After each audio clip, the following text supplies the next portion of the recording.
Tony God, she need to throw his ass back. If you ask me, it's like, why, girl? You can do better than that. She can. How long they been married? I think they've been married maybe in the last year or something. Look, I it's don't normal. No, look, no spazzing out. Look, I'm thinking you're gonna tell me something else, Miss Christie. It's like, ew. Miss Christie, So, that's normal. Girl. Bad, the shedding ain't that bad, huh? No, it's not. That is normal amount of shedding. That is a normal amount of shedding. It just feels breezy and goopy to me. Mm-mm. You see, but you do have some product on there. Plenty of product. Yeah, so you expect that. Caught up in it. So what else you use besides the Lottie Body? That's it. I think if there's some oil What that type of Christy oil? left me, it's in a little plastic yellow. I just because it's, you know, if you start to scratch it, I'm putting oil on on the parts, and then I'm putting a lot of body on the ends so it won't look frizzy. Frizzy. How long you been natural, Miss Christie? Oh, man, let me see. I've been natural for a few years, quite a few years at this point. You have some beautiful hair. You ever wear it curly? Now, I think really what I want to be able to do is let it out and let it loose sometimes. Yes, ma'am. I got to find, I guess, gray hair throws you for a loop. Gray hair It's stubborn. is so coarse. Yes. It's so wiry. Very. It won't do a damn thing you expect It has its own mind. So it's just like, It does. You know, if you used to have pretty hair and you could, like, I don't know what to do with this hair. If I put a rinse in it, Oh, the gray, look, I'm going to tell you now, the gray be popping out in the same day. the gray takes the color different than the rest of the hair takes the color. It does. So gray. And I was like a reddish brown hair tone, I guess, when I was younger. Yes, ma'am. Anything with a red base, this gray or this white hair ends up being fire engine Kelly rolling red, and the rest of it is not. And I'm just saying, all I really want is a nice, you know, even red color. brown, but it's not going to be even because I It's got not. too many different. You got too many shades naturally in Going your on. hair. Just let it. So you just letting it gray now, right? I don't have a choice. It's beautiful I though. can't. Okay. So gray hair holds no color. Like you'll be coloring so much, and it is because it don't absorb the color as the other hair with the melon. There's no reason to color. I feel like it's honestly just a waste of your money.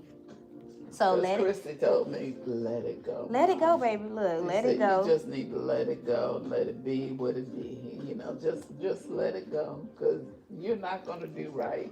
You know, you're not gonna be in there every time for a touch up. You're gonna have all of it. But listen, look how much money you'll be spending. Like how often you would have to come see a stylist to get it covered. Girl, like way I too used often. to use that Clairol. That's supposed to have great coverage. Well, none of this stuff has great coverage. It's selling to you. None of it has fully gray coverage. Everybody on the on the bottom. That's huh? it. Like, It's a sales tactic. Like so why does it work? But it doesn't work for me. it. Why? The rest of it in bobby pins, my little I see you got your doohickeys. you did something like Bantu. Well, I was trying to take it out section Yes, ma'am. section at a time, and then so I wouldn't lose what I'd done. I just put a bobby pin in it. Smart. I see you got the big ones too, girl. These come in handy. Oh, yeah, I go pulling it apart again, and then I'm gonna have. Leave it alone. I got it. Move your hand. No, I got it. Stop. Stop. Stop. No. No. Get your hands out your made head. Another knot. I've been home trying to cut the knots off No. the end. Leave it alone, Miss Christie. Don't. I got you. You here now. You good. You're good. So tell me about you. How long you been doing hair? I've been doing hair for about 20 years. Oh my gosh, you ain't tired of it. Am I? I just wrote down my goal today. I want to be retired by 45. Do you? Yes, ma'am. I want to be retired from So, behind but the chair. then you're gonna be making money without working. Making money without working. That's right now. I'm just trying to build my educators platform with me teaching. And if I want to take clients, I'll be able to take them to create content around, education. But other than that, Yeah, I've been burnt out before though. I've been burnt out. But I enjoy it right now. So, but that's my goal, Miss Christie. I want to be retired from behind the chair by age 45. Oh my goodness. And I am 37 right now. I've been in the You don't salon. have long. I know. That's what I'm trying to work now, girl. I work with this lady and she said her son's goal was by age 30 he wanted to be a millionaire. And I'm just saying, huh? By 30 he wants to be a millionaire. I said, but he's gone to spy school like the feds Oh got my him and goodness. stuff. So it's just like he's overseas and stuff now. They just Oh my the goodness. government say go. We want you to do this. We want you to do that. He's gone. And he's single. He's still single and he's so serious. And a penny pincher, he saves all his money. And I'm saying, I don't know what his check looks like, but they send him anywhere all over the world. Oh my goodness. She couldn't even attend his graduation because it was at a facility in the city. You know, it wasn't open to visitors, the base and stuff. So Oh, girl. I said, one of those, huh? He's going to be a spook walking around and we will never know what he does, where And how old he's is he at. now? I don't know. He got if he's gonna be a millionaire by 30, I guess he's in his 20s. In his 20s. Maybe. And that's, I just said, how many black men are millionaires by the age of 30? Unless they swinging drugs out on the street. How many is it though? I got to see this. I got to see him just once. I want to see him come in the shop and just say, ew, that's who he is. He's handsome. I don't know. I've never. He said, I've been. never seen him. Uh-uh. So how did you find this salon? I've been coming to the salon probably for a couple of years. I think I probably got 10 stars that I ain't even. So let's see. My daughter Christy found it for me. She came here first. Oh, so your name is not Christy. It's Sharon, but they can't separate our accounts every time. So I've been calling you Christy all this time. What's your name? Okay. It's Sharon. Sharon. But it doesn't make Miss any Sharon. difference. So Yes, it bottom does. line is what? Yeah, Christy was first. Okay. And then she made an appointment for me, and I think that's how they Intertwine. yeah.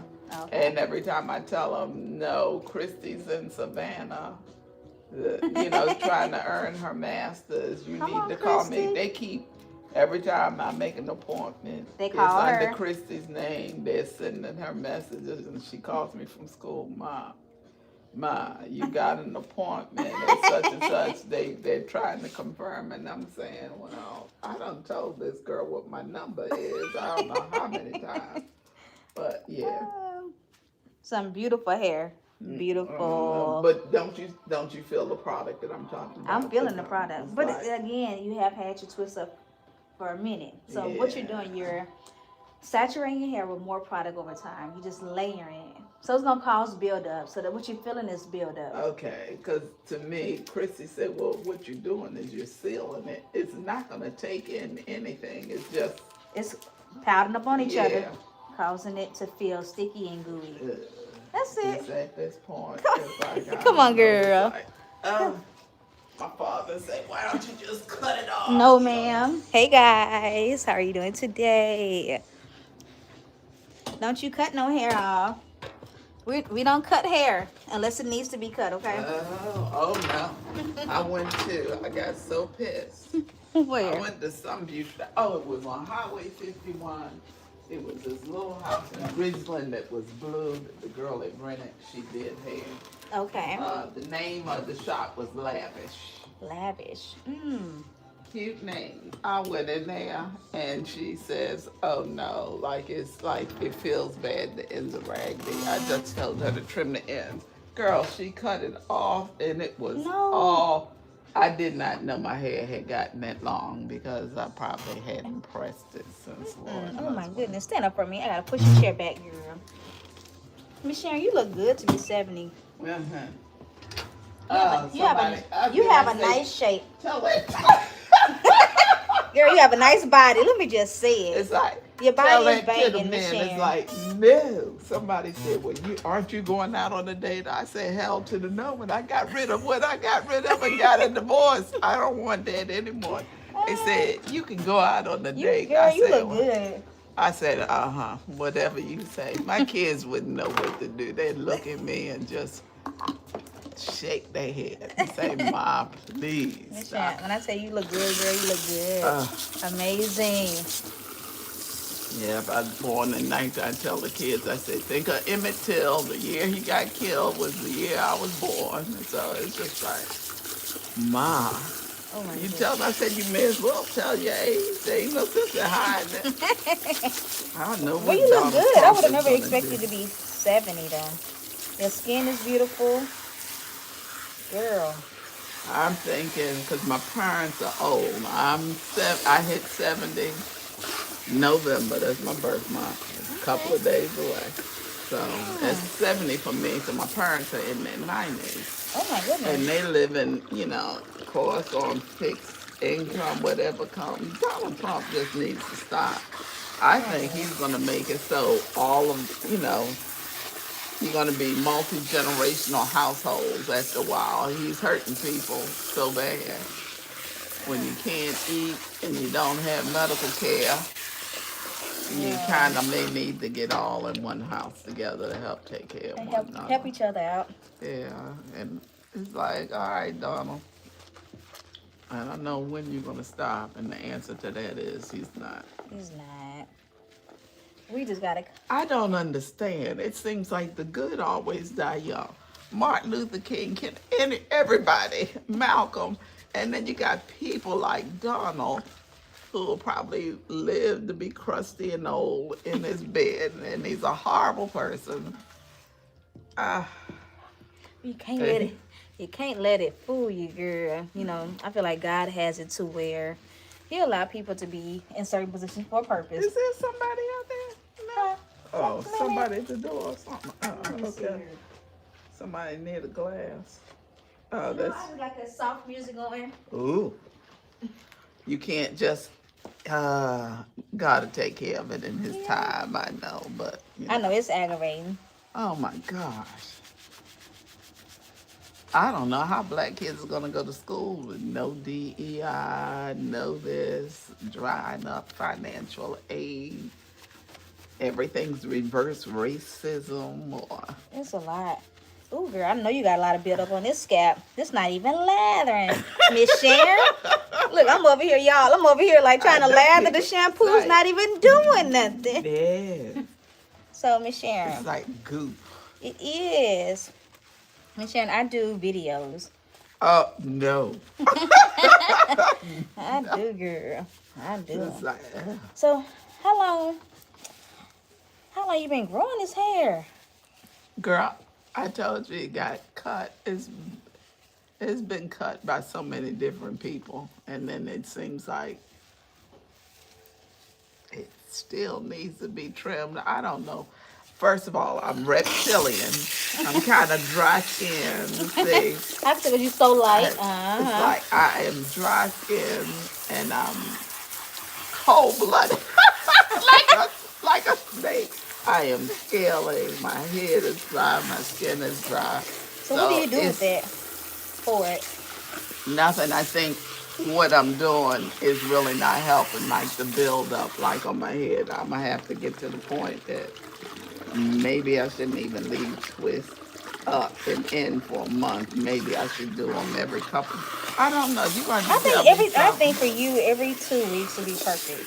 So your scalp won't be producing all this buildup in your hair, and to keep your hair moisturized too, though. Because I think, I don't know, this black dermatologist, I was at this black medical school in Nashville, called my hair. He says, I know, it's a black cultural thing. Yeah. We grease our scalps. He says, let me tell you, hair or the skin doesn't need petroleum-based products.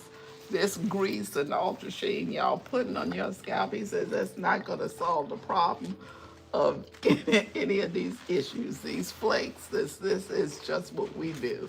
Is what we've always done over time. Yeah. You know what? So I'm not against grease, but I am a grease on the scalp. I agree. It doesn't supposed to go on your scalp. It's a sealant.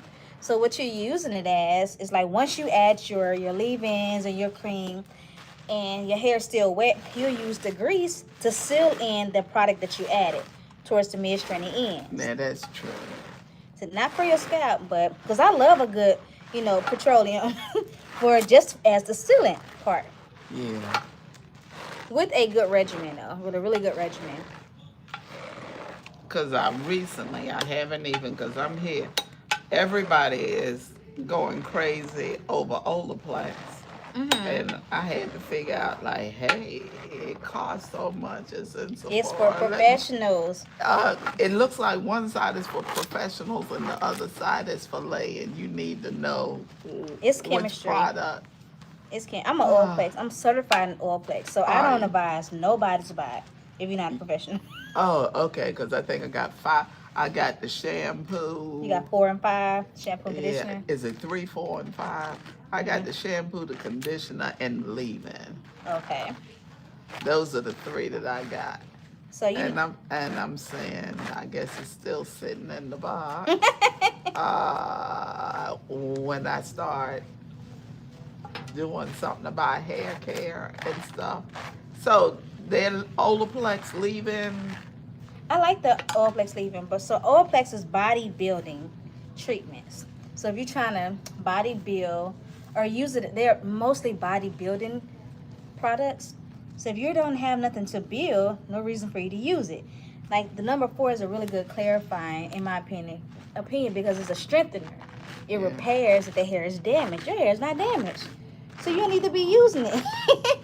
Okay, I just thought it's like your hair. You get used to one product and they start messing around. So- like the product changes. They probably get cheaper and start skimping on things in They the do. lab, and then packing it full of sulfates and all of They this do. stuff. Then you have to switch products. So I guess I just thought Olaplex was more like an investment at the cost of like $40 a bottle. It is. You It's a know, good so- investment for someone that does like That you need to bond be- building. It's a bond building technology. Restores, repairs, it nourish, that type of thing.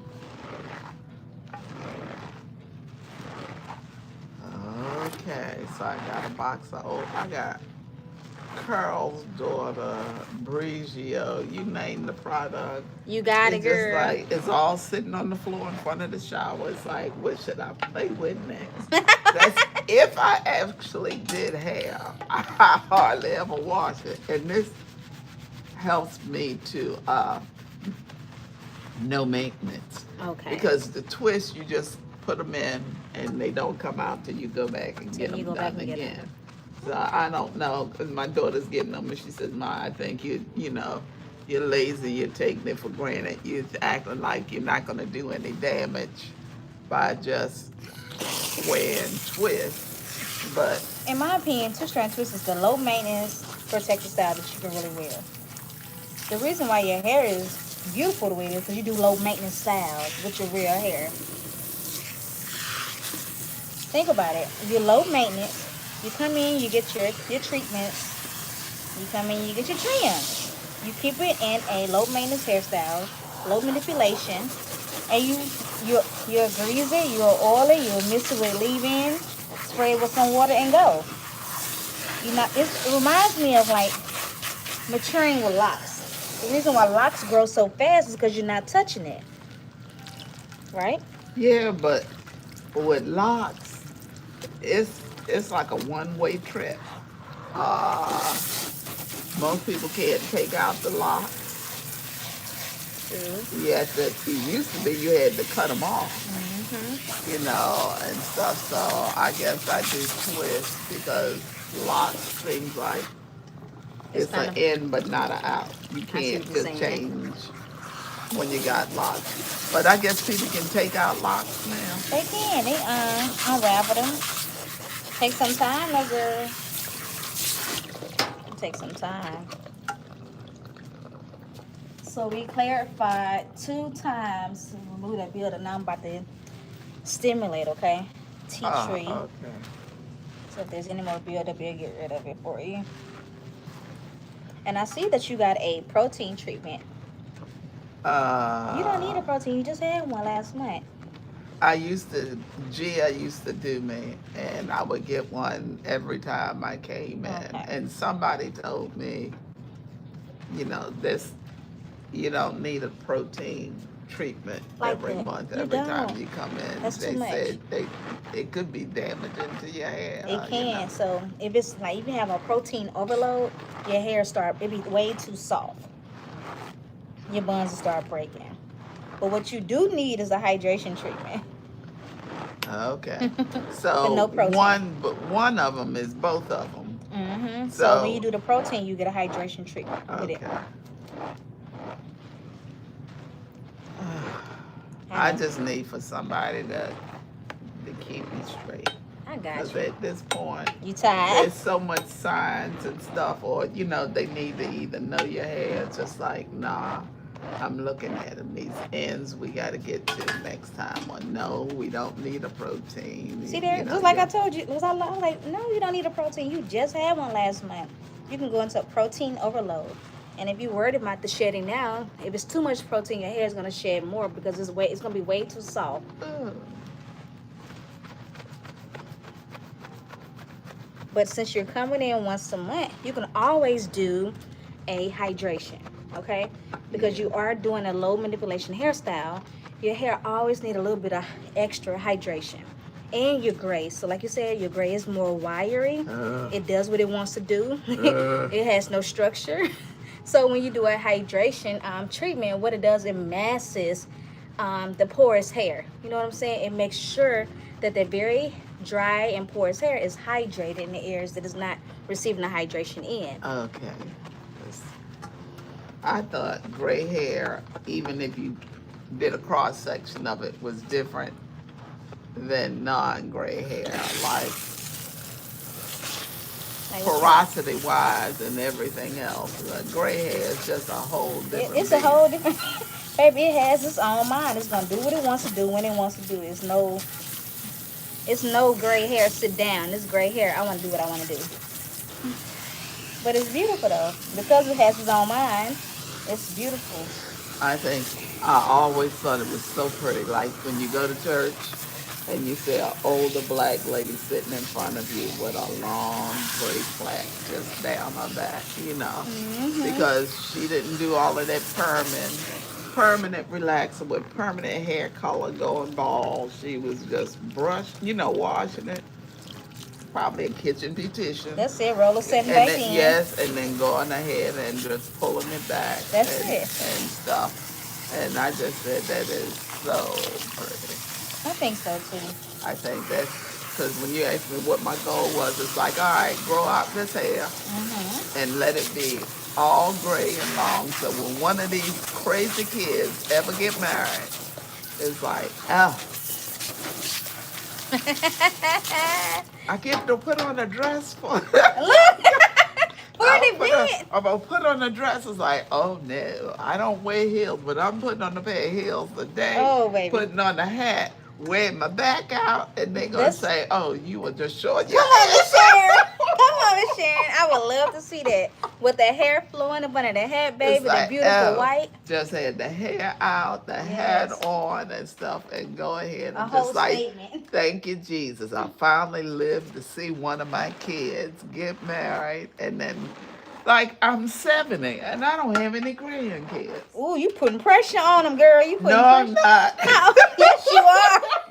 You putting pressure. How many kids you got, Miss Sharon? How many kids you got, girl? 3.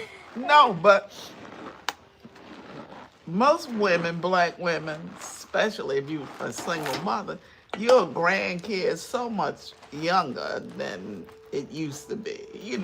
I've seen 35-year-old grandmothers, and here it is, I'm 70, and not one is married, not one, no grandkids, no marriages, no anything. And they say, well, you can blame you. You said go to school. You said get an education. You said... And I said, yeah. Look, this is what I told my husband. I said, we should have started having kids at 20. After a while, my last one, my youngest one, I think I was 36 when I had her. Okay. My mother, that's 90, asked me on the phone, how how old is Christy now? I said, Christy's 33. She's 33 and I'm turning 70. And I said, like, yeah. I said, but my, like, I've been single for a long time. All three of my kids have their masters. Christy is finishing hers Oh, up that's amazing. and stuff. And one is an MD, so he's got 3 degrees, and the girls only have 2 apiece, like the bachelors and the masters. She says, "Oh, well, you ought to be proud. You're a single mom, and all 3 of your kids got a master's, and one is a plastic surgeon on top of it." Oh my goodness, I that's said, amazing. I said, I'm done. I'm poor as a church mouse, but I'm done. It's so expensive trying to get them through college and stuff. But yeah, I'm done. Okay, And you're man's done. like, what the hell am I gonna do? It's like, I can't say find the man to give me what I want. That's up to me to do. I just don't know. It ain't nothing out there. It's like, Lord have mercy. Men are terrible this day and age. Yeah. Oh, People nowadays is like, somebody said that to me the other day. They was like, it's so hard to date now because it's no choices. And I was like, dang, it's kind of messed up. Like, when I think about it, it's kind of messed up because I'm like, oh my goodness, how many single women is it to not, it's most black women. That's why my son said, well, the black church is loaded with single women. They said the men just sleep through the women in church. I said, I know. It's ridiculous because when you're single and you're raising children, you need support, or you can go to church during the struggle and they know just where to go to feast. We all up in the church. And I just said, well, yeah, we're trying to hold on. But I hate it when the preacher is married and he's cheating. His sons I are don't like that cheating. neither. I'm just saying, y'all shouldn't counsel anybody before they get married because y'all are screwing everything going through And the it's church. not good for the community, to be able to see that It's either. not. But don't you look. can't say it ain't true. Then you know they do. So I don't want you to lose hope neither now, because Uh, you can't lose girl, hope, Miss Sharon. I ran into my ex at Walmart a couple of days ago, and I almost died. It's like, he was he recognized me before I recognized him because I was looking for candy for trick or treaters. I was bending down, like they put the stuff that nobody wants on the bottom shelf at the supermarket, like the cheapest candy, and your most expensive stuff At is the right top, there, visibly. eye level, to catch you going down the aisle. I was all the way down at the bottom shelf, and then I didn't know who he was. He's like, hey, how you doing, young lady? And it's like, what you say? And then he's laughing so loud, and I'm looking at him, and I said, why are you laughing? Why are you laughing at me? And my mother said he just he didn't know what to do. He was just laughing. I said he almost ran to get away down the aisle. I said, oh, I can't have this. I need to go back home. She said, you need to keep on going. That's it. And, to the left. Whatever you need to do, need to run away. You want to act crazy, find some bed going over there. I ain't got time. She said you shouldn't change anything. It's nothing worse for him than to see you and you look good or whatever. It's just like nobody's falling to pieces. I should have gotten rid of you before I did. Like, oh my God. How long did y'all date? See, the crazy thing about it was that I was in Baltimore working as a registered nurse. Okay. And he was a student in his residency. And it rotated up there. His rotation was for 2 months. Okay. But he wasn't living in Baltimore. He rotated up from Meharry in Nashville to Baltimore, to a black hospital in Baltimore. Black hospitals, and we're supporting black medical schools, Okay, during this time. Yeah, and stuff. So, yeah. We dated. Maybe we went out a couple of times. Then he had to get his ass on back down to Meharry in Nashville, Tennessee. And then he just kept pressuring people. Like how? He like he had to get married. I said, I need to finish my You master's. need to finish your master's. You know, and he said, no, I don't believe in being engaged a long time. We're gonna have to go ahead and get married. So How old were you then? Around what? in my 20s, 20s. I dropped out of graduate school. Then he wasn't interested in me going back to school and him paying for only thing he wanted. And then I found out after we got married. Nurses, of course, doctors and nurses all Like screwing around in the around, hospital, yeah. and you seen Grey's Anatomy and enough I medical have. shows to know all of the stuff that's going on between the doctors and the women that work in the hospital. And he says they have always said because doctors finish their education in debt, and they are told, or they all talk, get yourself a nurse. A nurse has, is a good paying job. She'll always have a job. You in debt, you need to get with somebody who's making money while you're still in debt trying to pay off your stuff and you get out. That is so crazy to me. So yeah. So they chase and they cheat and stuff with nurses and stuff, and I'm saying, so now you tell me after you marry me, what y'all be talking about get married, get a nurse and stuff like that. And then y'all want to know why these marriages don't work out. Because you're getting married for all the wrong reasons. Yeah, it's just like, well, hey. All the wrong reasons. Like, oh my goodness. So it's just like, oh my gosh. And then he's telling me, like, he said when he was in medical school and they're going through anatomy and they dealing with women, and he said basically, then you, like the breast and the areola, how many nerve endings are all, your nipples are so sensitive, the areola and stuff, all of the nerve endings. Yeah. So then they said, so between large breasted and smaller breasted women, because all of the nerves and the sensitivity and how they feel. So they'd be targeting smaller breast women versus larger breast women because of that. And I'm just saying, this is what y'all do with your medical knowledge. Y'all sit around and try to figure they're horrible human beings. They are just horrible. But they're men. They're men. They find out stuff and then they just like, I wonder what, if I did this. Like, oh my gosh. But you okay right now, Michelle, as I'm detangling? Yeah, I'm fine. I'm not tenderhead. I'm trying to make sure I'm not hurting you. Usually when your hair sit up for a minute, like, so what's shedding right now is the hair that's been sitting up.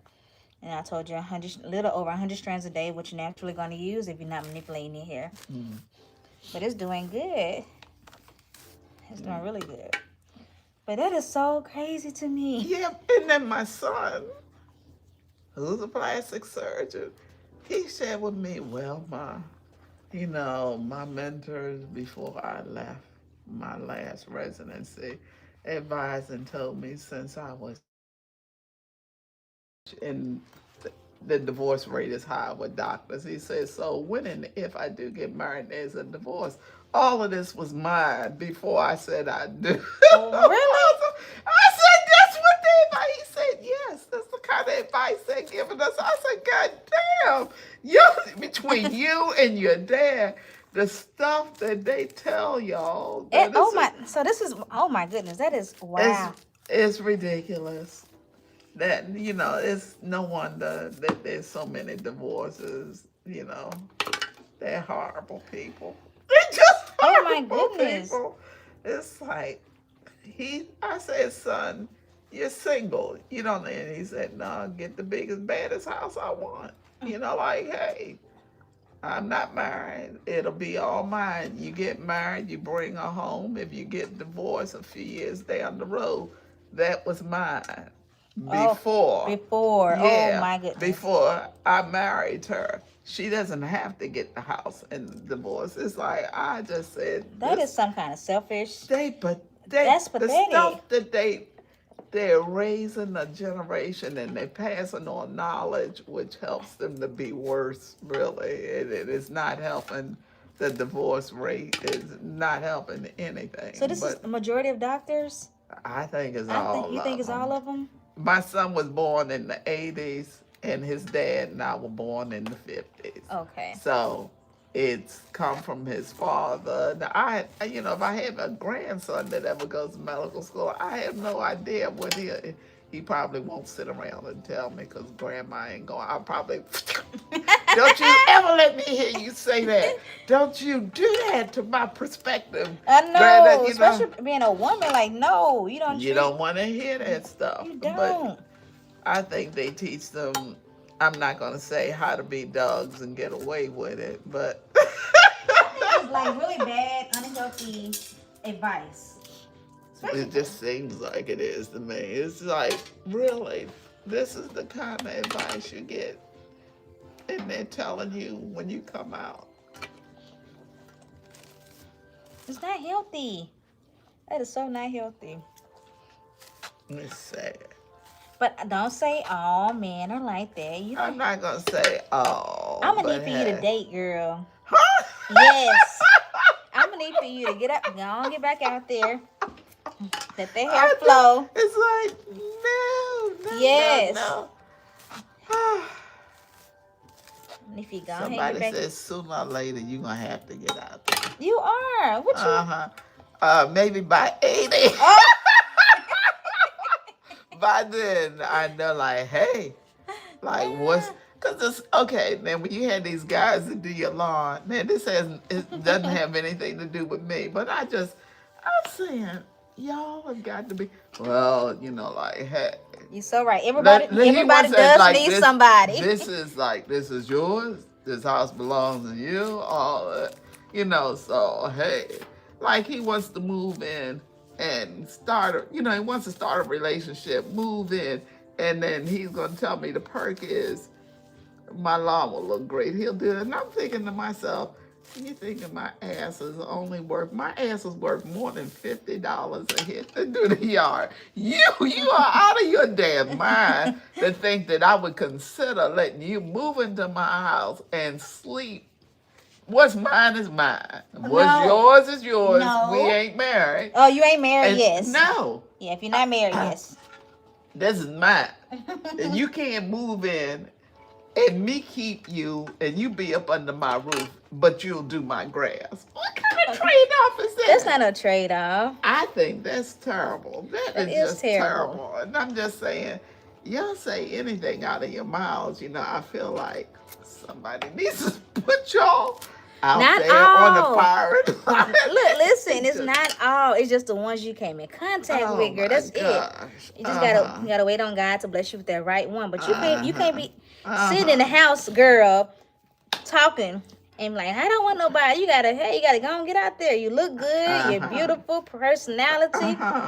You got it. I know you trying to shut me up. Don't you shut me up. Do not shut me up. You gotta listen. You sound like my child. She do the same thing when she tired of me talking. She be like, Jalisa, mama. No. You need to go and get your butt back out there with your cute self. It's like, girl, because my sister look at me, she says, if I had your body, because she's younger than me, girl, I'd be out of both my legs, my pants legs. I'm telling you, it don't make no sense. She says, men, I love men. And I said, how old is your sister? My sister is 7 years younger than me. So what am I? I'm getting ready to turn 70. So she's like 63. Baby sister's trying to get back out there. She been out there. She got her, she just said, oh no. Men, I just think men are I love them. And I said, well, you go right ahead.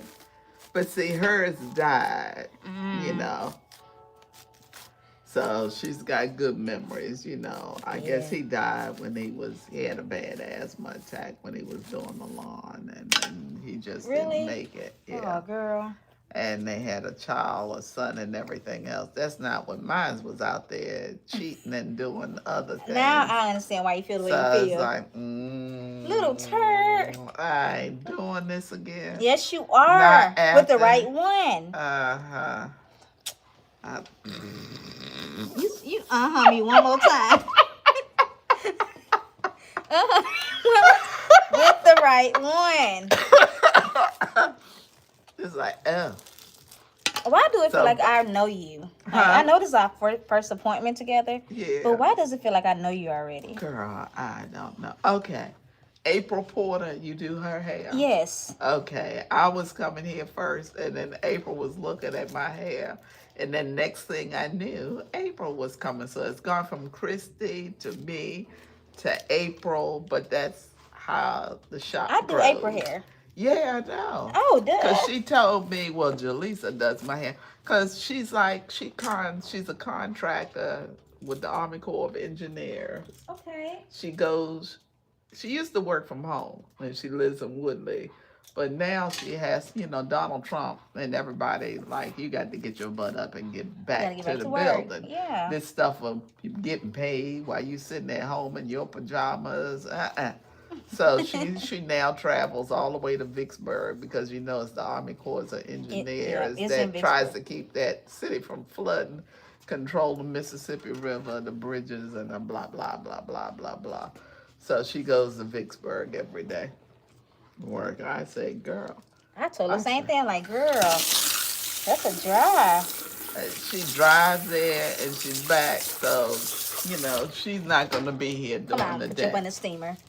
She will only be in after work or whatnot. So your hours work really well with her.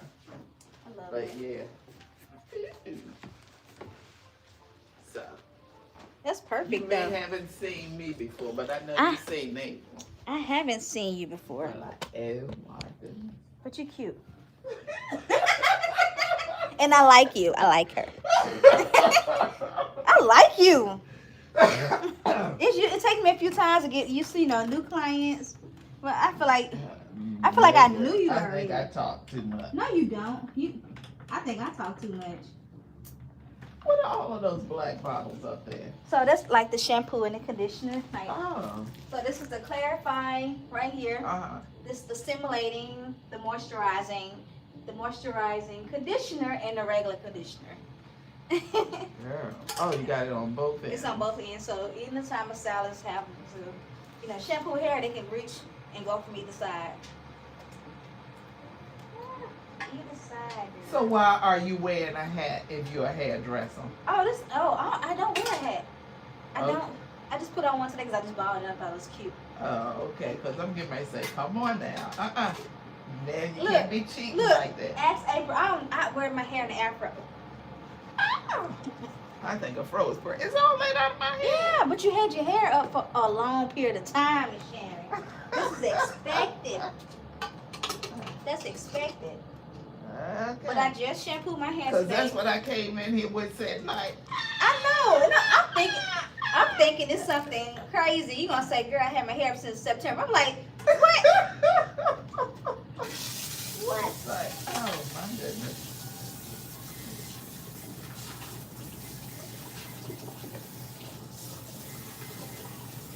So what do you do during the day since you come in here so late? I have to watch my baby. I have 3 kids. Oh, you got 3 too? I have 3 girls. Oh. I have 3 babies. So my youngest one is at home with me during the day. And my oldest 2, they are in school. Daycare is so high here. So I'm like, you know what? I can just stay at home But part-time. it's hot everywhere. I believe it. Girl, I believe it. So coming here, so God really worked it out. So I'm able to work here part-time at night and I do weddings on the weekends. Ooh, so when you go to a wedding, do you do the makeup I do and the makeup hair and and hair. everything? Yep. Makeup and hair. And majority of my clients on weddings is Caucasians or Hispanics or Indians. Because they'll pay for it. No, is it? that's the majority of my clientele on weddings. Like I've done a few black weddings, but not a lot. But the people that hire me the most for weddings is those races for sure.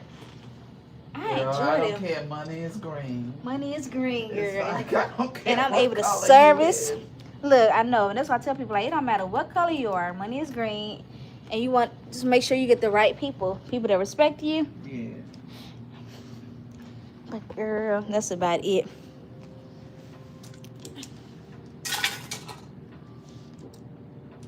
So have you ever thought about having your own?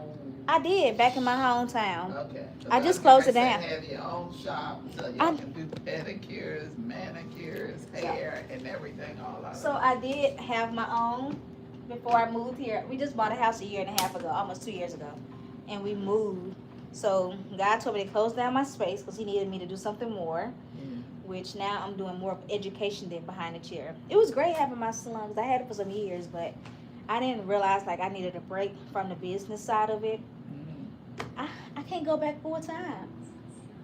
I don't want to go back full time. Oh, because I'm gonna say the kids are one reason why you can't go back full time. That's the biggest. Because my oldest one told me, she said, "Mommy, you working so much, I barely see you."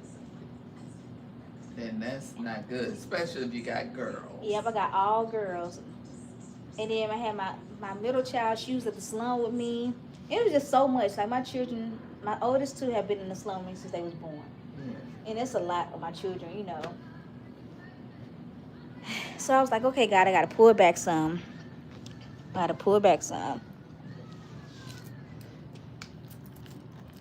But if God tells me to open up another one day, I have to pray about it. It's like, girl, Yeah.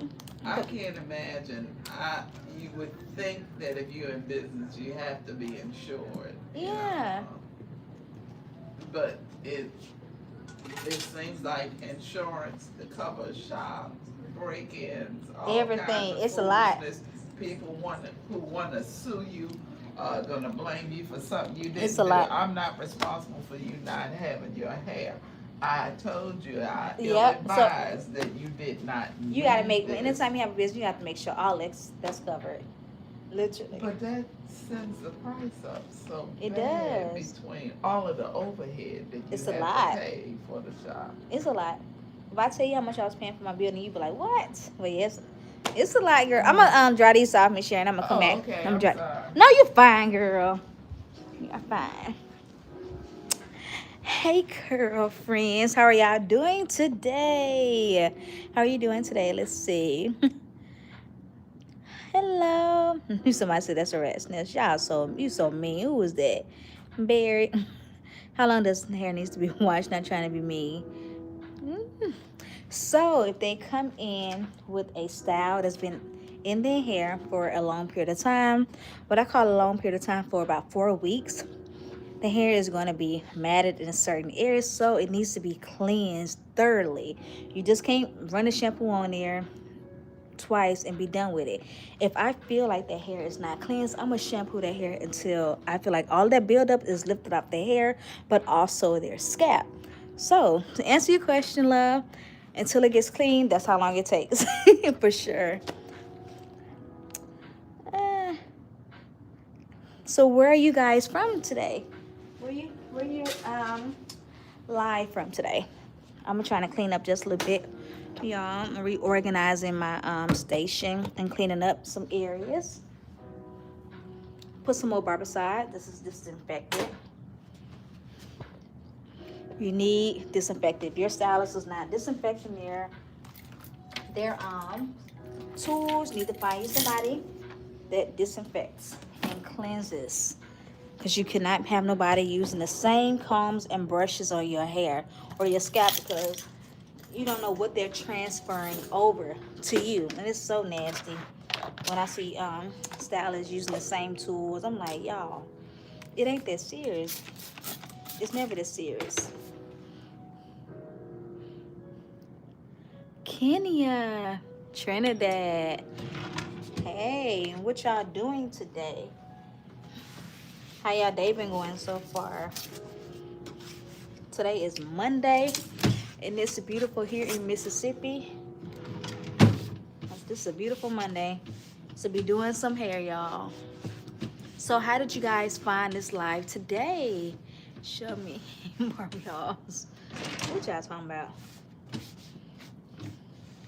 What are y'all talking about?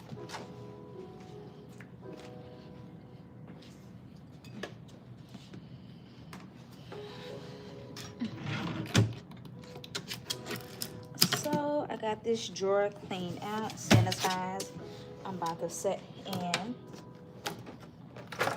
These are my combs, clean brushes. Thank you so much, Maya. Ah, it's 1 in the morning. Oh my goodness. Oh my goodness. So I bought these containers from Walmart last night, and I figured like it was gonna be a little too big, but I said I'm gonna try it anyways. I made sure I bought cleansed all my stuff, sanitized, disinfected, all of that good stuff, and made sure they were dry. Because honey, we do not need bacteria on our tools. That's key. Thank you. I just bought this hat from a beauty supply store. Like, I thought it was so cute. I thought it was the cutest thing. My auntie was like, I spent $10 on it, so I thought it was really cute. But it looks like me. I think I'm gonna go back tomorrow, y'all, and buy another one. I may just go back tomorrow and just buy another one. I am from Mississippi, born and raised here in the South. Nothing much here to do, but it's enough, y'all. It's enough. Hey there. Oh, thank you. Thank you. Welcome, welcome.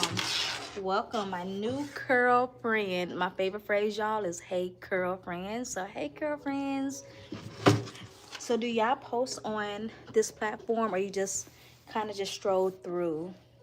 And are you natural? Do you have any type of natural hair?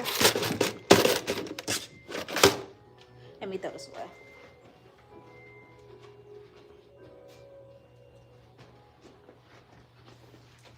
Today, y'all, I am doing stretching out my client's hair. I'm looking at her ends to see if her ends, at least see if her ends needs to be trimmed. Then I'm gonna blow her out really nice to do a 2-strand twist service, because 2-strand twist for her is very low maintenance and it's easy for her to manipulate her hair and kind of get up and go and keep her moisturized as she's wearing them. I have friend in Magnolia, Mississippi. I have never heard of Magnolia, Mississippi. Never heard of Magnolia, Mississippi. It must be like somewhere in the deep South. Is it somewhere in the South? Okay, y'all. Getting these drawers organized. Organized. And sanitized. So here's my other combs that are now dried. Trying to make sure they dry. They're good and dry.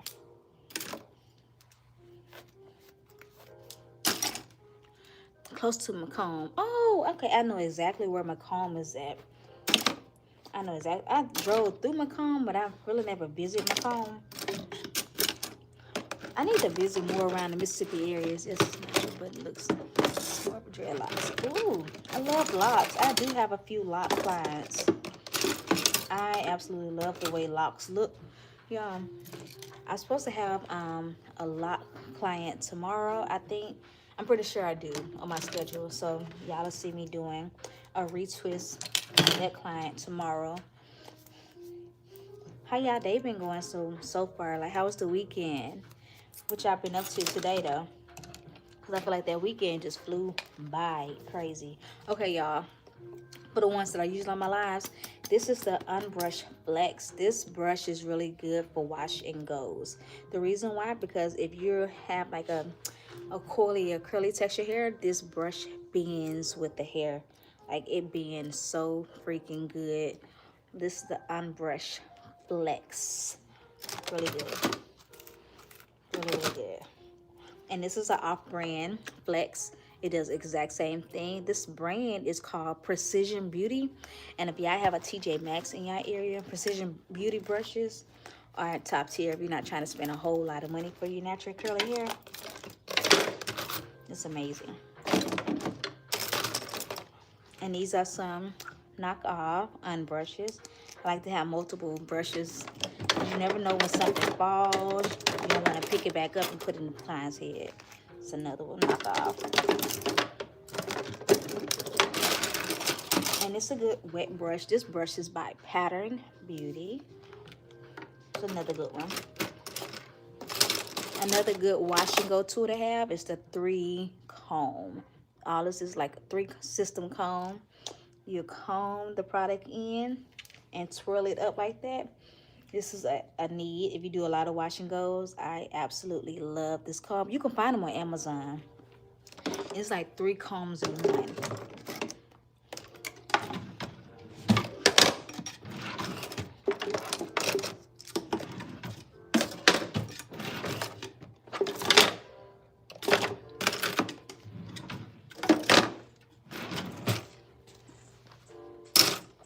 So as I'm getting myself together, y'all, I have multiple picks.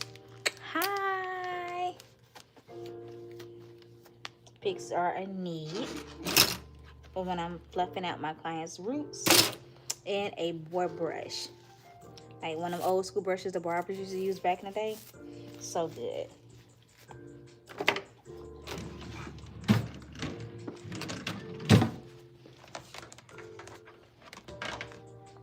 Okay, I will be back once I rinse my client out, y'all. I'm gonna rinse her out and I'm gonna come back and talk to y'all. So if you wanna stay on, girlfriend. And so while you staying on, can y'all give me some hearts? And get Jaleesa some hearts, y'all. Give me some hearts. So this is not my salon. I work here. I am a commission-based stylist, but it's called Electric Soul Hair Salon.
Okay, if you deal with dry scalp, y'all, this deep detox scalp is really good. It's by Pattern Beauty, and it's so easy to apply, y'all. Just mainly built for build up on your scalp.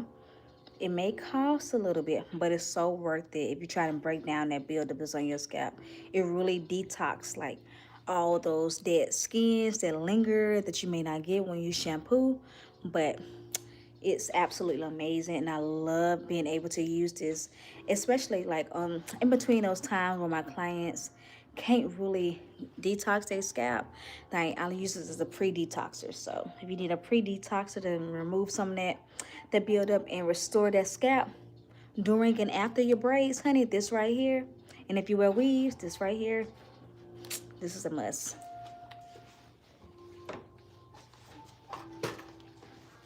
I've been watching you for a few days and I love your this. Oh, thank you. Very tidy. I have to clean. Even when like I come in, I just check my mirror to make sure, because I think when clients see themselves, they shouldn't be seeing spots and stuff everywhere, you know? They shouldn't be seeing spots, girl.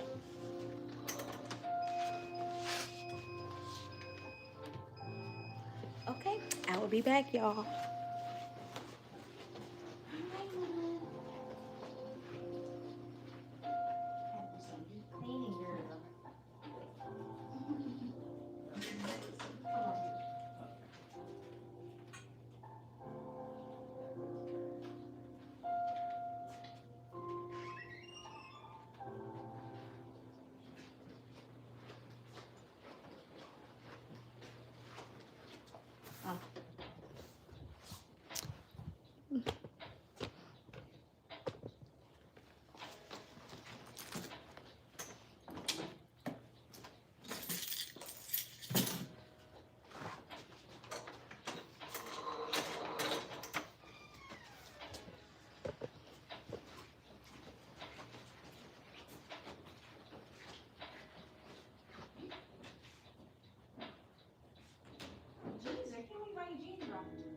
White House Black Market.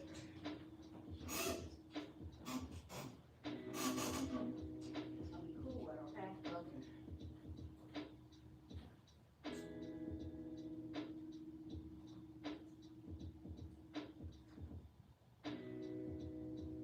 You're not playing gospel music. I pay it.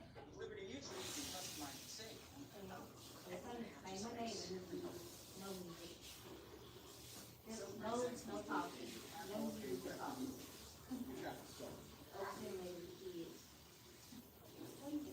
I come home, like come to work with the kids, and I hear a whole lot of listen to gospel throughout the day. I'm like, what? Can you stop the answer for my yeah. And I can talk to you out. What started for you today? This one is really cool.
Let's go back to that salon chair.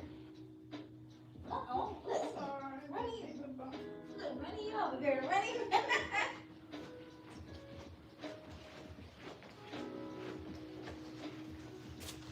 Are you trying to get out of here? No, Oh, that's my dryer. Oh, I'm not gonna run. Oh my goodness, is she running? No, I just brought some stuff so I had cleansed like my combs and stuff at the house. Mm-hmm. So I had like my bags and stuff brought in. And I take home majority of my stuff every night.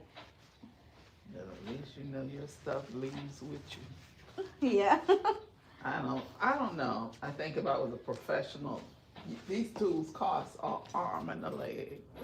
They do. I don't think that I would like to leave them and other people be borrowing them So and this is- using this them is- and stuff. 800. Huh? Oh, 800. that's a Dyson. It's a Dyson. I got 2 of them. So I bring them home with me. I look at a Dyson, a floor vacuum, and I'm just, I said, this was given to me when I went to New York. I went to a class in New York, and this was part of the VIP package, the Dyson. Mhm. And my other Dysons, my husband bought it for me. So They would go with me. too. yes, They cost too much. it costs too much. So do they have a guarantee behind them for, they don't have lifetime? I figure They do if I have. pay that kind of money for their product, I want them to stand behind it. They do. So I had my first Dyson for like 8 years. Mm. And I bought so many dryers. When I tell you, I bought dryers. This is before I got my first Dyson. I bought so many dryers. They ran out. They was no justice. They got burnt out. And I had this dryer, my first Dyson, Mhm. for 8 years, and it still runs. Like, perfect. And I used that one for the house. You got 3 girls. I got 3 girls. 3 of them. And they all like their hair done. Can't you blame them with mom did? It's like, Ma, hey. I just did the baby hair today. I can't imagine if they were going somewhere, a party or a function. I want band 2 knots. I want this. Girl, I that. can't- Just, I don't even want to, I can't even fan them. All of that. And I do makeup too. So I just did their nails. So I did some dipped nails on them. And they called when I do their nails at the house, I did their cousin nails last night too. They was like, oh, they called me Gigi. We're gonna go to Gigi's nail salon. So the girls come over to my house. My guest room, it looks like a miniature salon. With salon chair, the station, got a hooded dryer. So as soon as they know they finna come to the house, first thing my little cousin will ask me, can you do my hair? I said, TT is off, baby. Like my little cousin's hair is down here and it's thick. Like all their hair is crazy.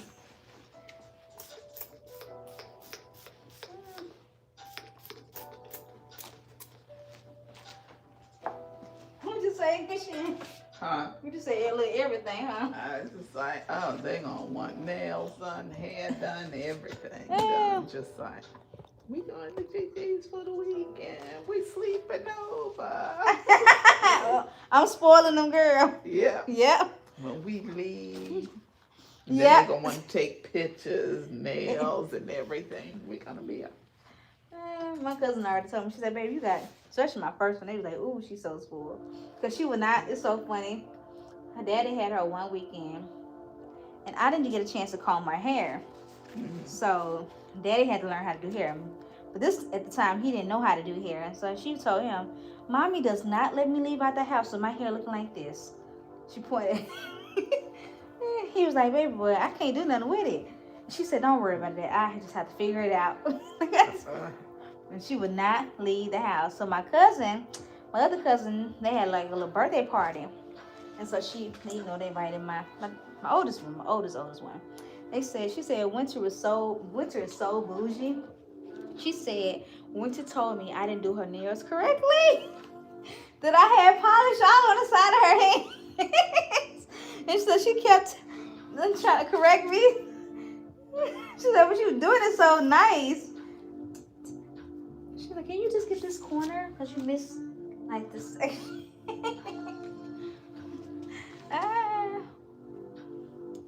I missed that section.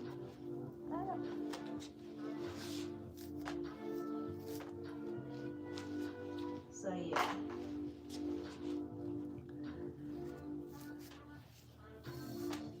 So how many kids you say you have again, Miss Sharon? 3. Boy, girl. First is a girl, then was a boy, and then the last one was a girl. So it's girl, boy, girl. Did you want any more after that? No. The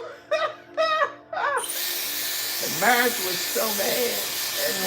Yeah.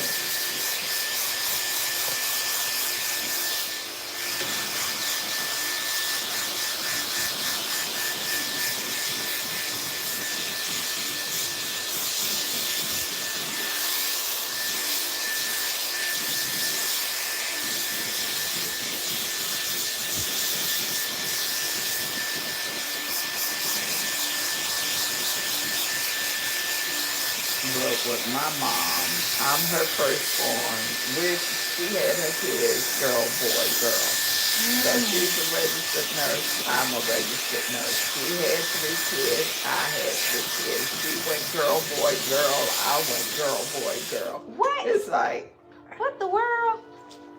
That's wild. and it's like, I don't understand it, but yeah. That is wow. Are you and your mom, have y'all always been close? I don't think so. For real? I think I really wanted her to she seems to have a weakness for boys. They do, and you always, and then you be standing there, you're the little girl that never gives her any problems. But and she's always tying my brother's apron strings to her to protect him from my dad, because him and dad were like this. So she was worried about him and never worried about me. Why is that so common in a black family? I know. And then the woman the daughter's always taking care of them when they get down. Yeah, because my daughter is just like, Ma, and I'm just saying, I don't think that's going to work. I said, I think, because you did so many things that I had never addressed. And after a while, you need to let them go. But there's so much I didn't appreciate that she did and violated me that I really can't see her taking care of me. It's just like, first of all, you got to say I'm sorry and deal with all the shit you did. I know. But they don't never want to go back. You just need to let that go and move on. I'm saying, how can you move on if you don't deal with the issue? You have to know where you've been and know where you're going. And I don't know where I'm going with you, or I can trust that if we don't deal with some of these past issues and at least get them out on the table. But I think it would hurt her feelings for me to, I cannot. And they keep saying that's the one I'm going to end up with. And I said, I don't know about that. I don't know. I feel you on that one, though. My mom, she had an aneurysm when I was in 7th grade, so I could never tell her she don't remember. Yeah.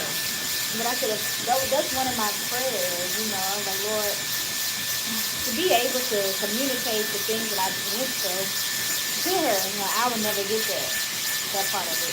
You can't get anything. What you would like is some healing. You want them to acknowledge or to at least listen to you and understand how you felt and what their part, like if they hurt you, they don't do it anymore, and I'm sorry that I did.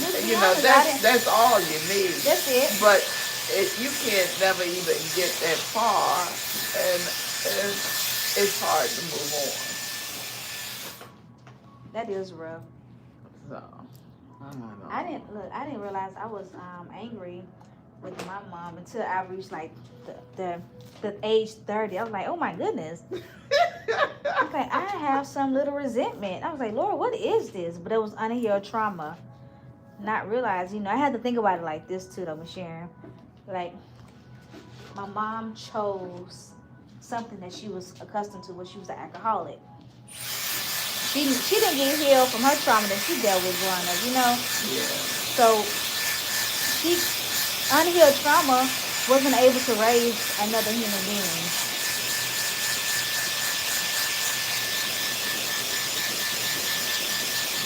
And I tell people that all the time, like, I could have lived in my trauma and stayed in my trauma, or I could have developed from it. Once I reached 30, I was like, I can no longer hold it, because it's not mine, I have to forgive even though I can't. Yeah, because forgiveness is not so much for them. It's for you. It's for you. It is. So if you don't forgive them, you're not going to be able to heal and move on and be the person that you should be. You have to forgive them just so you'll be at peace. I forgive you, Mom. You know not what you did. You did the best you could do. I love you still. But it would be nice to hear I'm sorry, baby. I know, right? But look, I had to look at it like this. Like my mom had me the same age I had my children. Yeah. And I keep thinking like, dang, unhealed trauma, and the first thing you go to is, some type of abuse, drug abuse. I don't know initially what she went through. I just didn't know stories. But I was like, I just can't allow myself to put my girls through that. You know what I'm saying? Yeah. So I just try to be very mindful of how I speak to them, what I say to them, how I act, even though, making sure I'm not speaking out of anger. Because, girl, kids, do the most. But make sure that I'm not speaking out of anger and being slow to speak with them. But making sure that they are disciplined, that they know who's boss. Girl, if you don't discipline them, they're going to run all over you. Lord knows. Children, you don't have to tell them. You do. You have to kind of, it's like, oh no. I don't care if I had a 3rd grade education. I am still your mama, and you're going to respect me. Mm-hmm. It's not about you ain't never, you telling me to such and such, and you ain't been to college and school yourself. You ain't nothing. You didn't do nothing with your life. What I did with my life, I don't want to happen in yours. Yep. That's all I can say. I've been there. You don't need to go there. And by God's grace, And if he helps you to do the right thing, which I'm trying to do, you won't experience what I did. So don't worry about what I didn't do, what I didn't get, who I'm not, and you think I'm not worthy of. I'm always worthy of respect because That's he it. gave you to me for a reason. That's it. There's something that I can do that if he wanted to, he could have given you to somebody else. But he thought it best that he gave you to To me. me. That's So, it. regardless of what it is you think that I am or am not, there's a reason for you being my child. And I'm going to stand up and fight for it. But you can just have a seat right now. You should have a seat. Have a seat. You're smelling yourself. Just sit it down over there. And this is the way that it is. You know, they just have to be able to respect you because you demand respect. You respect. No respect. You have to make them do it.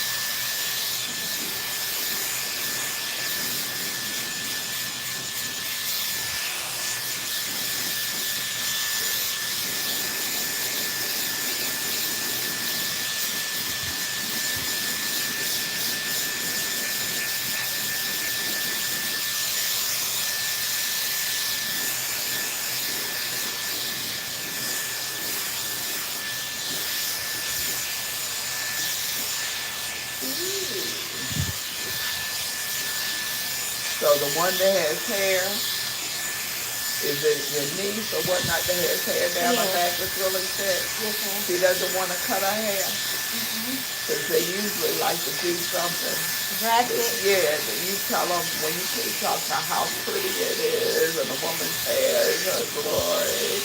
And everybody's like, ooh, let me feel it. How much? And Oh, they yes, just that's like, yeah, they'll want to. No, she don't. Both my little aunties, they don't want to cut it. They have really, really long, thick hair. My daughter said she want her hair to be just as long as Rapunzel. Oh, that's too much hair. So I told her, I said, girl, that's way too much. I think if you're sitting on it, oh, and I used to see these white ladies with hair down past their ass, and this is like, you need to cut that stuff. It's Just like, trim it, son. it's dirty if you're sitting on it. It is dirty you if know, you're sitting on and it. stuff. Not to mention, when you go to the bathroom and all that stuff, no. You don't need to be letting it hang that long going to public restrooms. That stuff needs to be up on top of your head. In a You, bun you or need to something. cut it or you're going to have to do something first. That stuff is getting exposed to every toilet when you Ooh, sit girl. down, every chair when you sit. It's just like, turn that stuff up and I cut look at it. everything. Oh, gosh. They be wearing it and they be hanging down past their ass and they be walking and it's like, yeah, you think you're showing off. I'm seeing dirty and nasty. Put it up or cut it, style it, plait it, do something with it. Like Mennonites or people who don't, it's like, okay, whatever. Y'all go on over there. Maybe I'm pregnant. Maybe.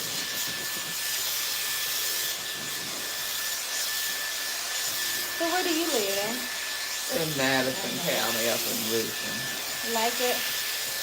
It's okay. I'm so sick of my subdivision HOA. You say HOA. Oh my gosh.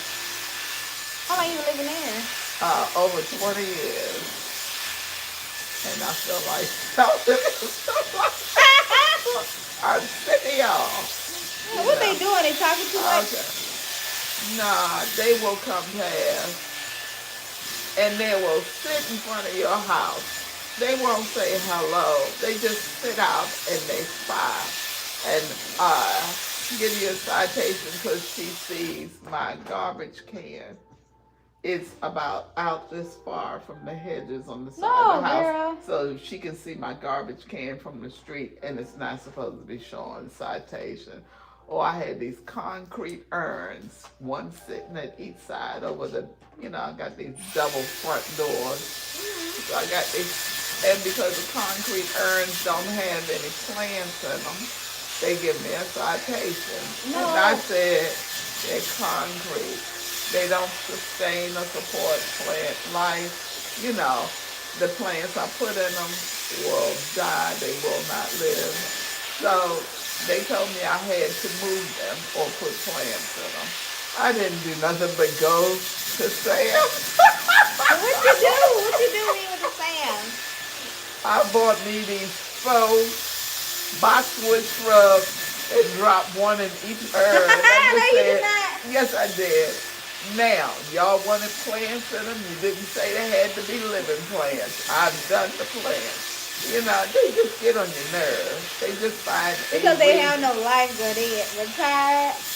I don't know nothing to what do. they are, but they keep raising, you know, the The HOA. bees. Yeah, they are. They doing it They everywhere. keep raising them, and now they just, I'm just saying, oh, my mother told me, she read this article, God bless.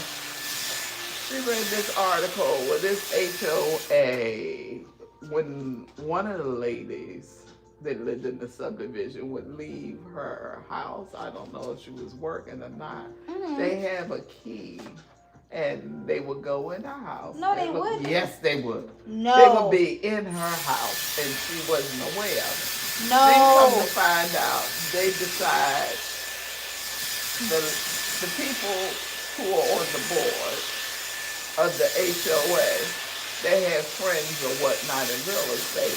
They issued so many citations to one lady. Next thing you know, she was told that she had to sell her house or they were going to take it. No. And they sold it and they pocketed the money and stuff.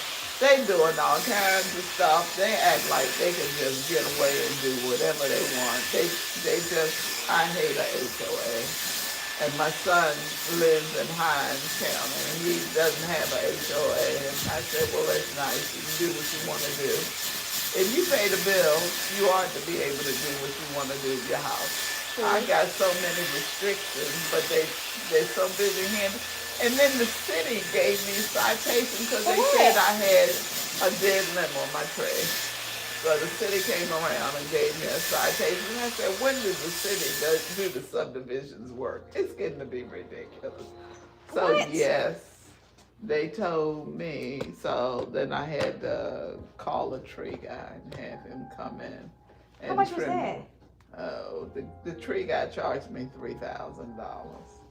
It's like, what? How much? $3,000, and he was the lowest bid I could get. Oh, the spring. I was dealing with the HOA Oh, my and the city of gosh. Ridgeland and everything. So y'all all decide y'all coming at one time. Oh my gosh. Okay, I would've. I don't know, girl. I would've hid. it's like I'm serious. It's like somebody needs to. It would be nice if I was a lawyer. It's like, okay. All of these trees up and down here in this subdivision, when we pay these kind of dues, that y'all haven't cut down, that are splitting, that are cracking, that are breaking off, that are dead, that are diseased, and you're going to get on me about a tree on my lot. Y'all need to take care of that stuff out there because Huh, we that was pay. there when you already came, right? Huh? The tree was there when you already came, right? Yeah. And what was wrong with the tree? Oh, it had some dead twigs in it. So they wanted my trees taken care of, and I had to pay somebody to come on the lot to groom my trees. I was like, all right. Since when am I responsible for trees that are on the lots when you put a house there? But you're like, and they're not falling.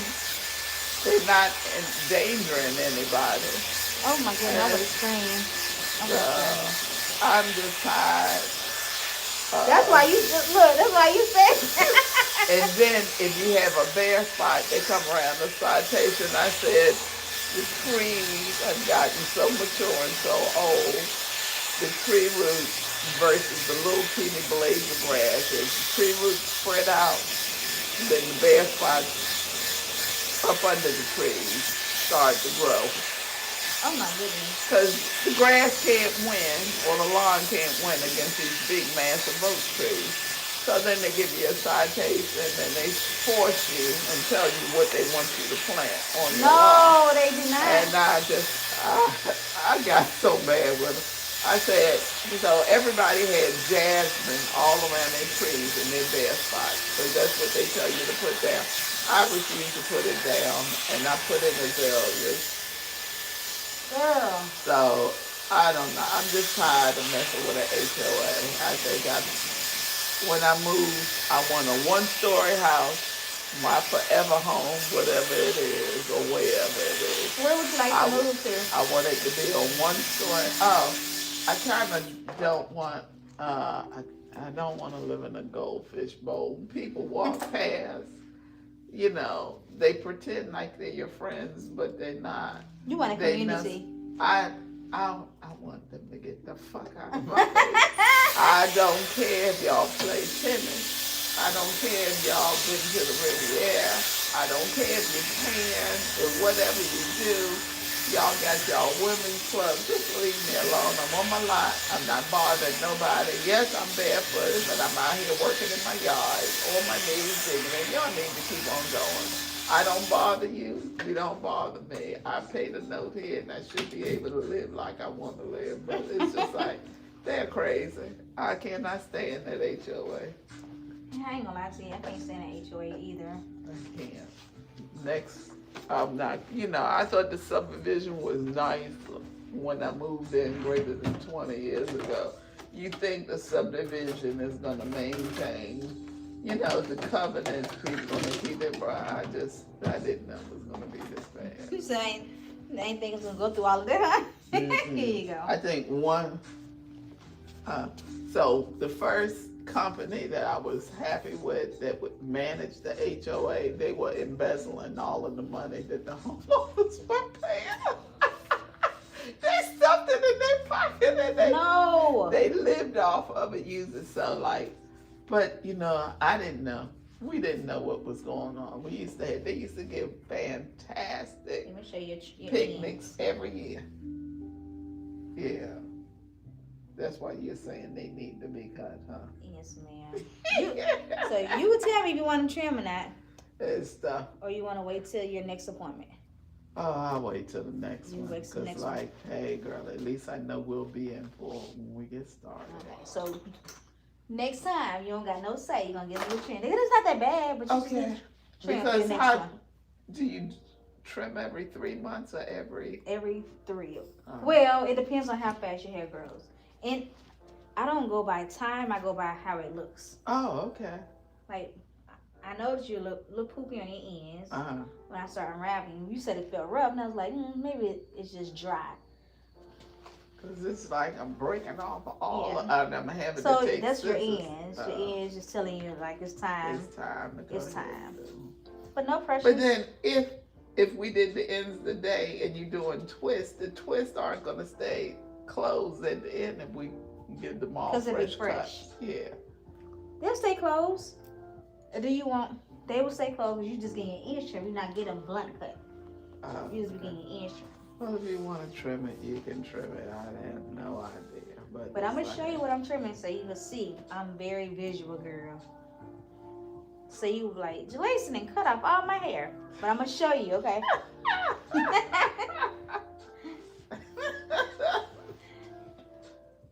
You got some beautiful hair. It's thick too, girl. Now you know it's thin. Then you know hair thins when you get old. And mine is thinned out. And I think one girl looked at me and she said, "What the fuck are you talking about? Your hair is thinned out." I said, your hair is full. No, but it has thinned out. It's just biology. You have no choice. Hair thins when you, because my mother looked at it. "Oh, you used to have such full." I say, "Yeah, thanks a lot, Ma." It's pretty good for me being 70. I'm a rocket really and go ahead and mind my business. And be done with it. Girl, what you videos. Oh my God. And be done with it. By the way, they say you have some beautiful hair. Oh my. I gotta show you my my hair. You gonna be like, you. All right, I'm gonna just show it to you. I got fine curly hair. Girl, but oh, it's so pretty in the back. Oh, yeah, so you know, What is it when your kitchen is so fine? Because my mother's, I just have fine curly hair. that's pretty. But I just shampooed it today and I added treatment. And I was like, I'm gonna do So a wash what are and you go. gonna do for A wash, tonight? a wash and go. Okay. I'm gonna do a wash and go tonight. Cause I ain't had time to do it because I had just my auntie, she wanted me to go to the beauty supply store with her. So So- which one did you go to? The one in Jackson, it's a big one. You talking about over there where Toys R Us used to be? No, it's by Home Depot. Home Depot? Home Depot. Depot lot? Not Home Depot on 55 and County Line. Ooh, what is it? I'm so horrible. I use my GPS everywhere. Don't ask me when nothing there. Girl, I use my GPS everywhere. Okay, so you saying it's a beauty supply place? Yes. You don't know what street it's on? I use my GPS. If I get lost, Miss Sharon, I'm gonna stop at a gas station and ask them how I get home. Oh my God. That's how bad I am. I drove, okay. I'm a native of Baltimore, but I lived down here, and I used to drive the 15 and a half hours from here to Baltimore, Maryland, home. Okay. One time I stayed up all night, and I got there. I was kind of lost. I couldn't make it to my parents' house.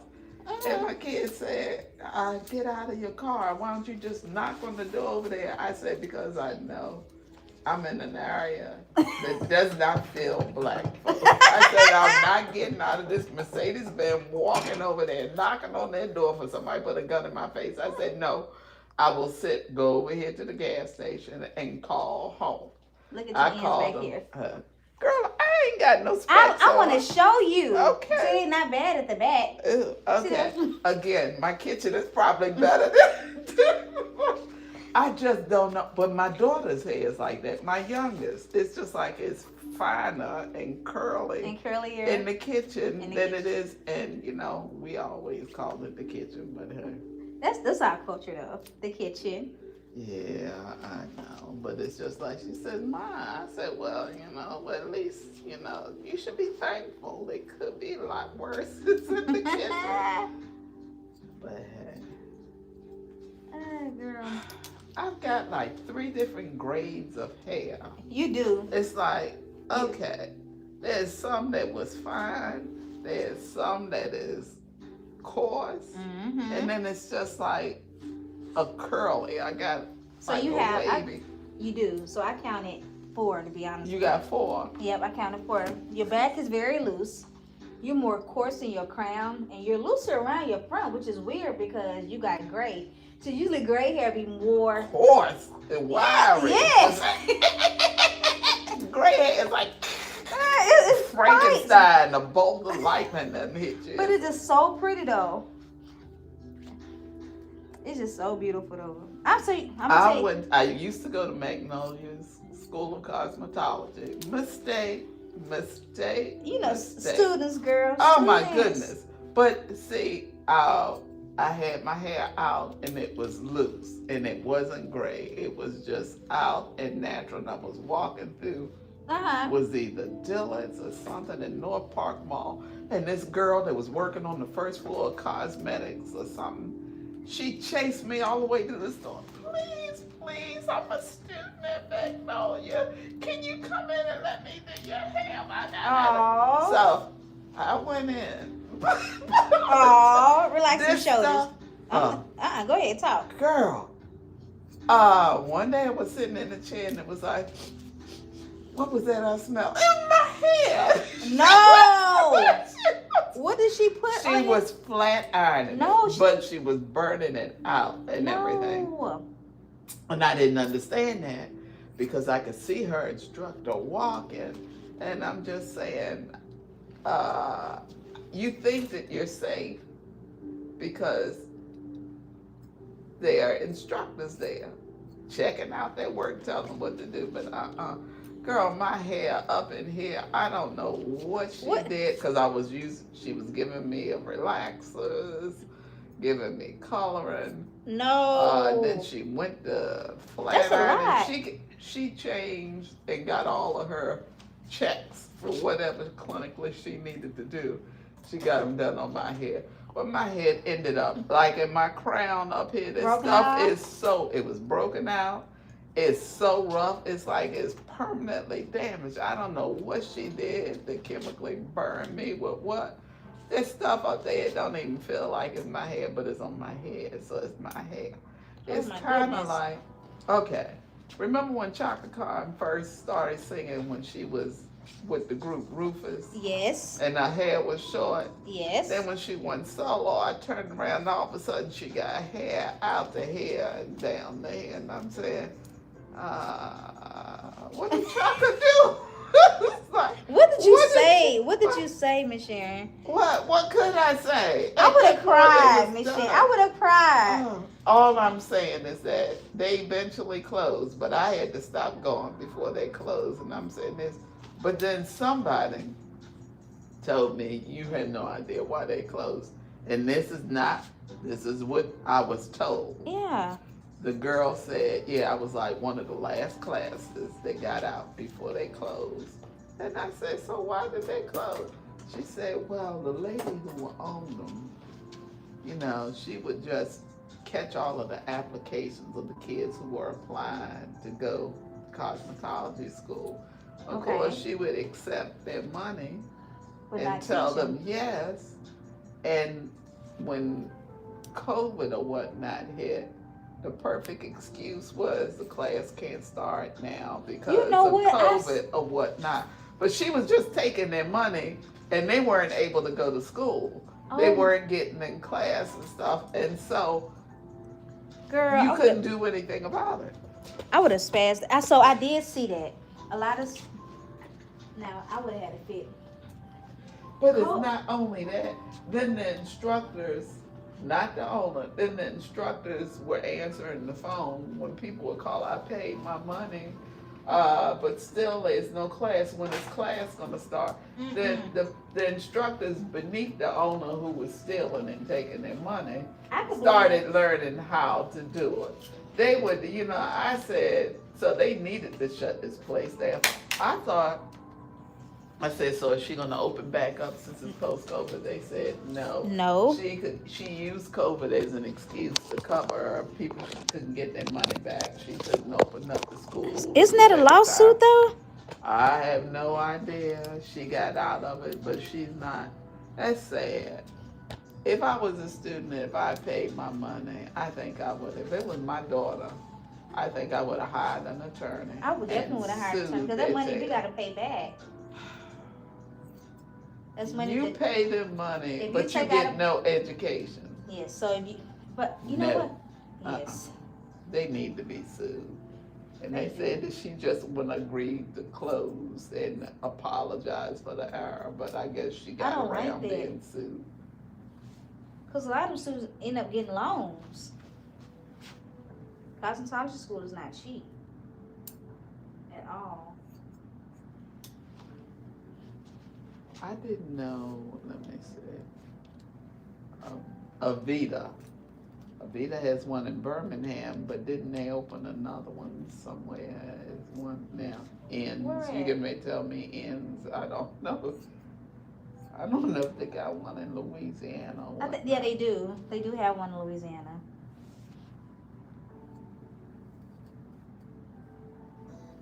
But Avita just seems like a good name. I think I would end up having to send my kid there before I send them out to Clinton, you know. Same. I can tell you the beauty school I went to.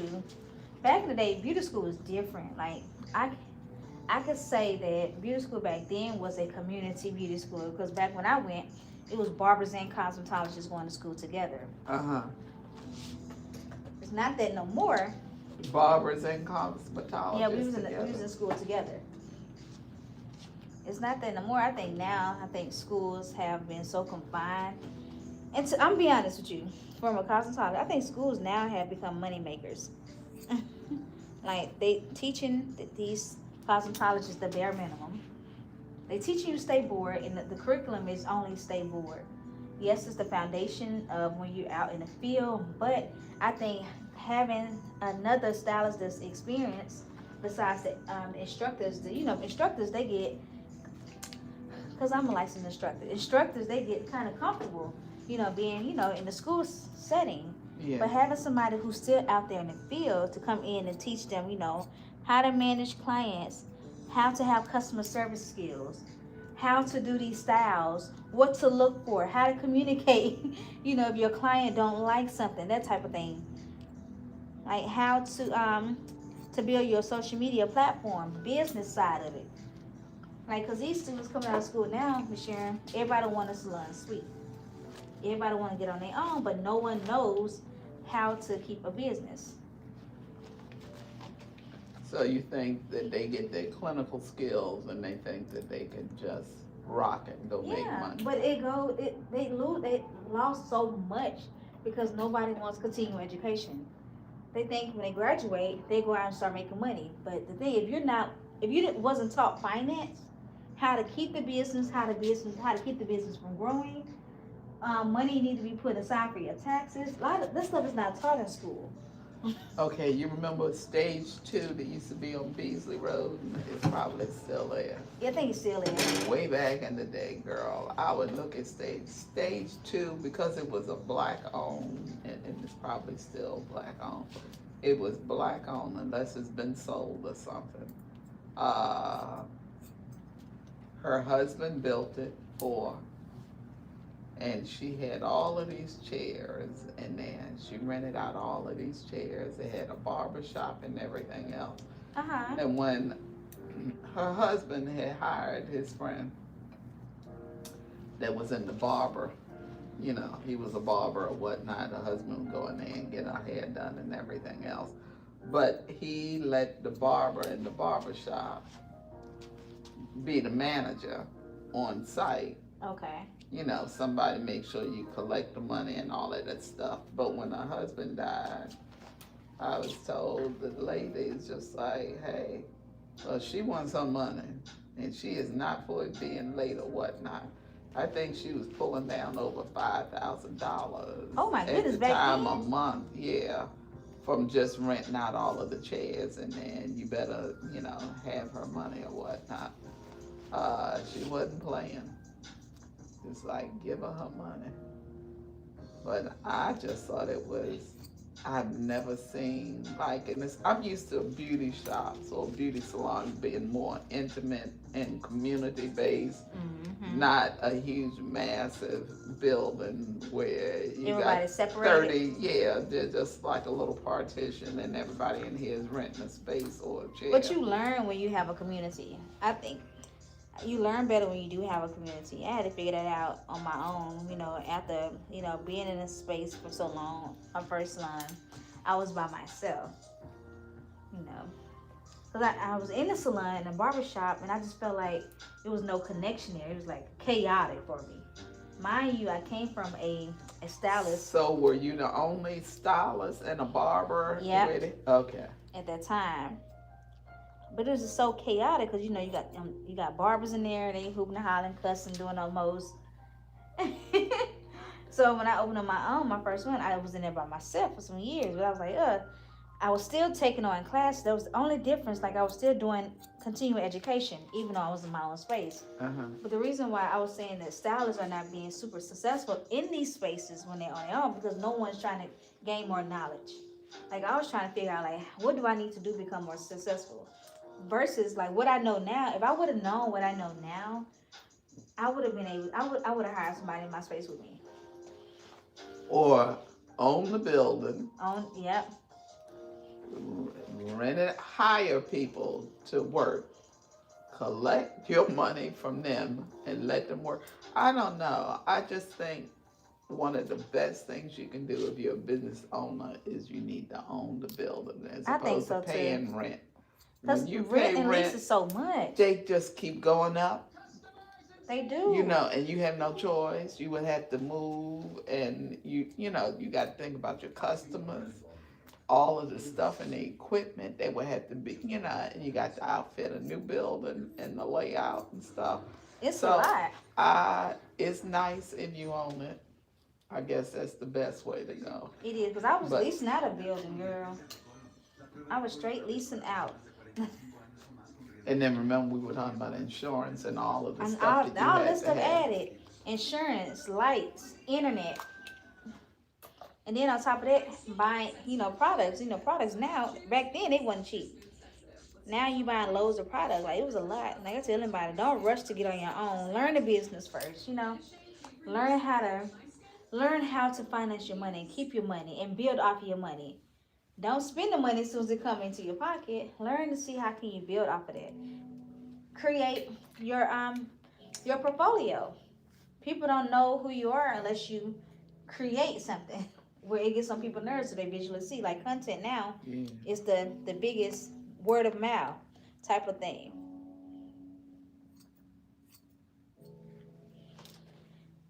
I do miss the community of the black salons, but what I don't miss though, girl, is being in that salon all day. You got babies. It's hard to actually do what you need to do by your family and your children that are young and growing up when you at a salon all day long. Is. It's like you want success and earn money, and you'll get to the kids when you get home, and it's after By the time school. you get to them, you're tired. They want to play, jump on you. You gotta do homework. Not to mention you gotta feed. It's the cooking and the The feeding and the cleaning and the laundry and you got to spend time with them. You Come got on, Ma. Can we go to the movies or That's can we it. go shopping? And you don't have. You're just tired. If you. That's what I like. When people talk about single moms, I'm like, I support single moms because I can't imagine being a single parent. Because I got a husband, and I'm like, ooh, I'm tired.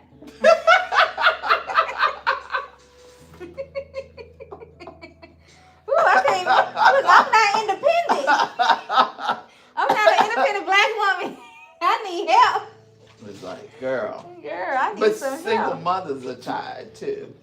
See, you're not single and you get tired if you're working at a Yes. salon all day. But when you're single, it's like, I can't imagine it.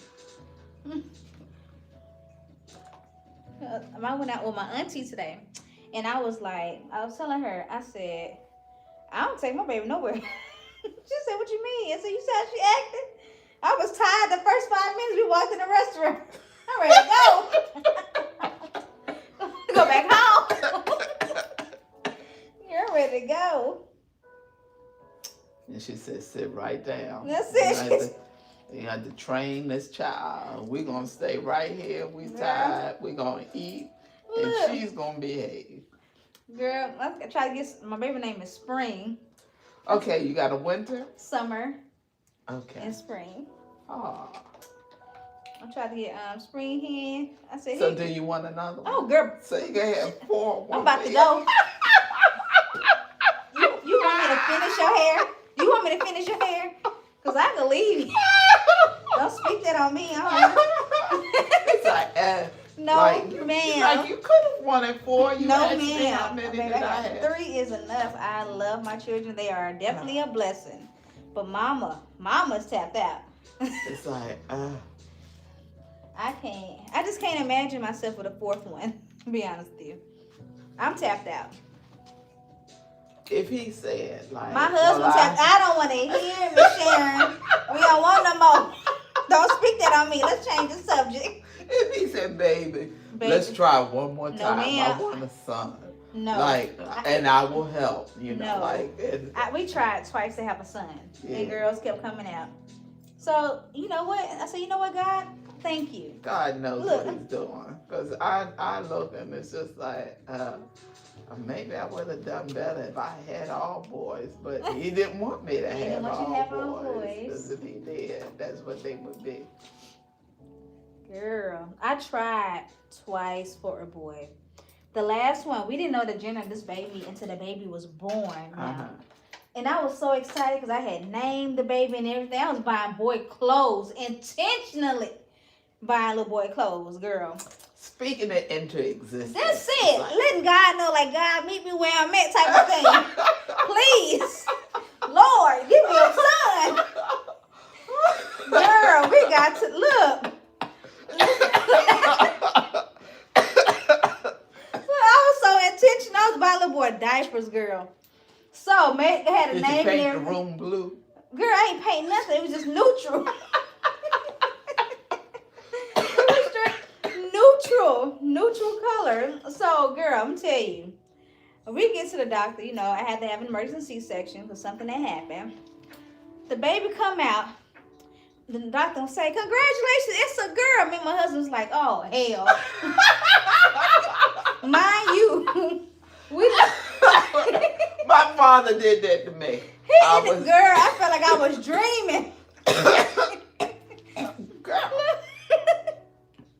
I felt like I was dreaming. I was in California, and I had my first child, and she popped out, and I called home to tell them on the East Coast, Baltimore, like, yes, like, it's a girl here.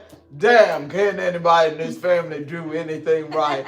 He wanted a grandson. Aww. My brother had given him granddaughters. I had, you know, like, I'm sorry, my family is not loaded with boys. So, Really? like, nope. Wow, that's So he hurt my feelings so bad. You know, can't anybody in this family do anything right? That's what I heard. What? Instead of congratulations. Yeah. That's so mean. All right. But he was being true to himself. But my next child was a boy. And he said, that's his number one grandson, his firstborn grandson. It's like, Girl. yeah. Like boys are worth more than girls. It's stupid stuff. Oh my goodness. Like, yeah, a boy's worth more than a girl. It's like, okay. But you can't have a boy without a girl. That's if, true. You know, women don't have these babies. You men don't have. You won't have nothing. It's like, and you're telling me a boy is worth more than a girl. It's just like, so what are we worth? Like, Girl. And he believes all of that misogynistic stuff. Like, but he's old, of course. How old is he? I told you he's in the 90s. He's 90. Oh, yeah. Right there, he's in his 90s. So all of that stuff, like, yeah. I said, That's so funny. Oh, my goodness. Girl, but no. You listen to him, and it's just like, and this is why I'm a feminist, because you are my dad. I know. Look, I'm gonna do a lot of rebellious stuff. What you believe in, Daddy? I'm gonna believe the opposite.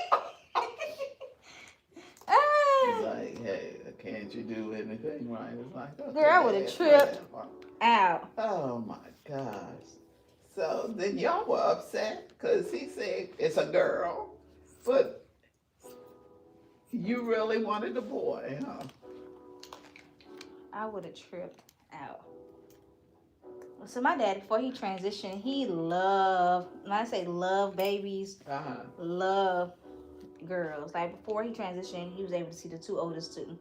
Girl, he would call me just to speak to them. He said I was mean. He said, you mean. Let me speak to my babies. But he, like, when I said that first one, she was so spoiled. Like, she was so spoiled. They went to KFC one day, right? She was around 2, 3. And I asked Dad, they had ate at the buffet. I was like, Dad, where is Winter? Oh, she's sitting right there. I said, what? She didn't want to sit with us. I said, now, who the parent? Who the adult? Who's the adult? I was so confused. I was like, girl, I was so confused. I was like, you take them and you pay the bill, and she don't want to sit. And she don't want to sit with you. It's like, well, get home the best way you can. Because if I'm not good enough to sit with or to eat with, you're not good enough to be riding in the car with me. It's like, I can't have that. It's like, he should have told her to get your ass. I know, baby. That one right there was definitely spoiled.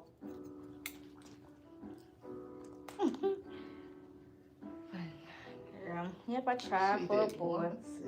That was her best friend, though, my daddy. When he transitioned, she took it so hard. She took it so hard. That was her best friend.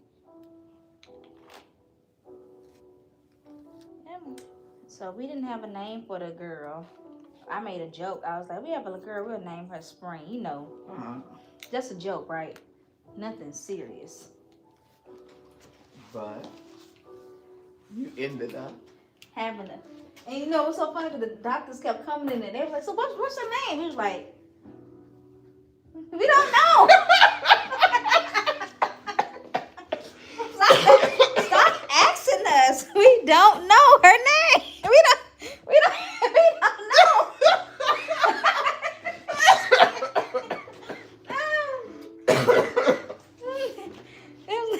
Girl. And it was funny because one of the things that it was literally a joke. If we have a girl, it'd be so funny to name my little girl Spring. Like, what? Who named their child Spring? Like, Well, people do name kids like after the season. It's no different than naming a kid after a car. I remember the first time I was like Porsche, Mercedes. What? But the cutest one I've ever heard was this girl across the street. Her name was Bentley. Oh, that's so and cute. it's just like, I thought that was neat. I like the fact when a girl has a tough, Name. yeah, Danny. Yes, Nickname Charlie. Danny or nickname Charlie or Yeah. something that, you're a girl. But you got But a hardcore yeah. name. So I like that when she said her name was Bentley. I said, ooh, it's like, that's different. Because you've heard of Mercedes and Porsche and all that other Yes. stuff, but I'd never heard of a girl named Bentley Bentley. before her. And that was like 20-something years ago. Now the people across the street, they got a brand new puppy and his name is Bentley. I said, uh-oh, it's catching on. Bentley, that's Yeah. cute. See, if we had a son, his name was going to be Benjamin Blue. Oh. We was going to call him Benji Blue. That was going to be his name, Benjamin Blue. Because my dad's name was Blue. Uh-huh. So, and then, if not Benjamin Blue, it's going to be Nathaniel Blue. One of those. Oh. Girl, came out with a whole spring. And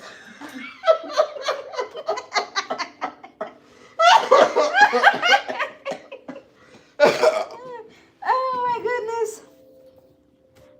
I'm saying it was so crazy because my oldest daughter, she just knew it was a little boy. She was excited because her sister get on the nerves so much she can't wait for another gender in the house.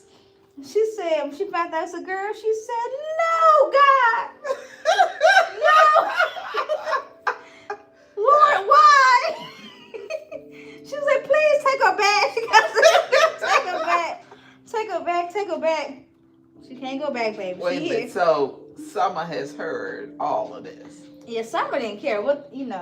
Summer didn't care. Summer just happy to have another sibling in the house. But the oldest one, she cried. But now that's her baby. You can't tell, that she tells you that's her baby. Give me my baby. They call her Springy. Come here, Springy. We call her Big Mama. She's the youngest. Yep. But no, Spring eats. Spring is gonna eat.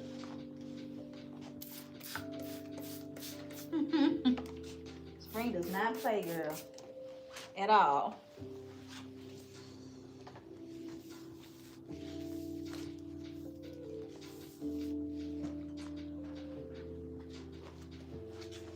Oh, go on. Look, take that off your lap, girl.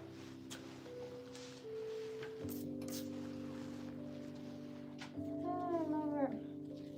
That is so funny. Somebody asked me, were we trying to have another? And I said, for what? For who? I just got the grandma There's just watching all always one three. you don't plan on. It's just The first one. She wasn't playing. Oh, the first one don't count. Oh, It's Miss Sharon, bye. Miss Sharon, you done. You done. Because that's too much. Oh, my goodness. She trying to speak some more kids on me. It's like, She trying to speak some more kids on me. See, one for each season. No. You just met me today. Yes. You just met me today. Be gentle. Be gentle. Girl, that's too much. See, I can talk all of that I know. cash trash because at 70, it's been fried, crusted, sealed over. None of that stuff. Nothing is impossible with God. Now look, this isn't Sarah, You could be married. Abraham, or any of that. We're not back in them times. At 70 years old, yes, it's a done deal. Ain't nothing else coming through here at all. So I can tell you, girl, go ahead. I remember now, What? Dr. Frida Bush, she's been dead for a long time, but she told me when I was pregnant with my last one, she told me I needed to have another one. And it's like, well, what's wrong with you? Well, that's a child in a set all by itself.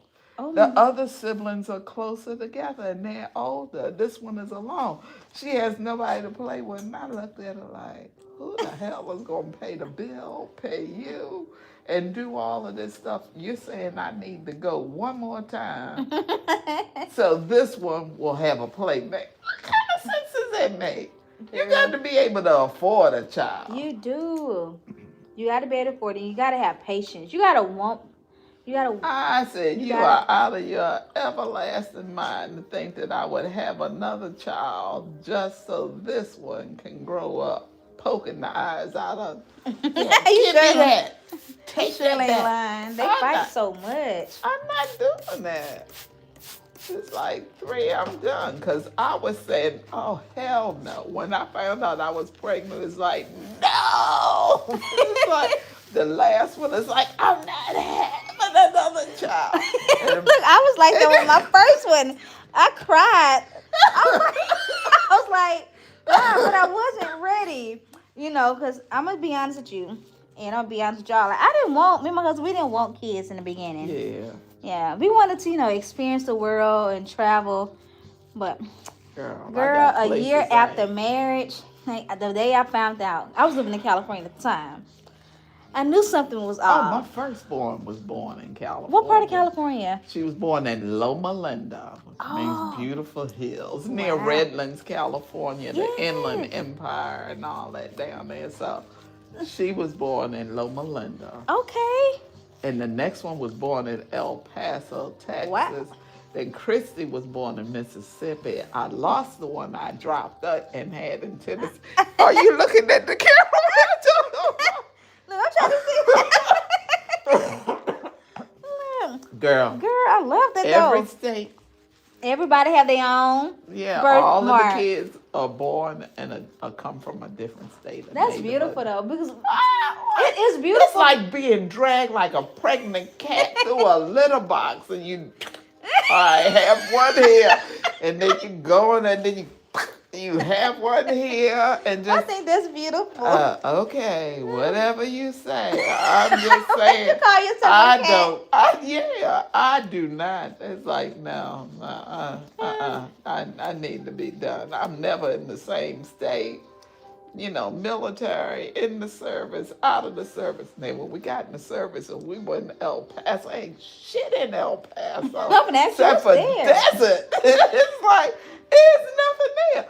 I said, babe, come on, like we can go to Hawaii. Put your hand up, you're getting sworn in. They came to the house, our little rat trap apartment, to swear him in.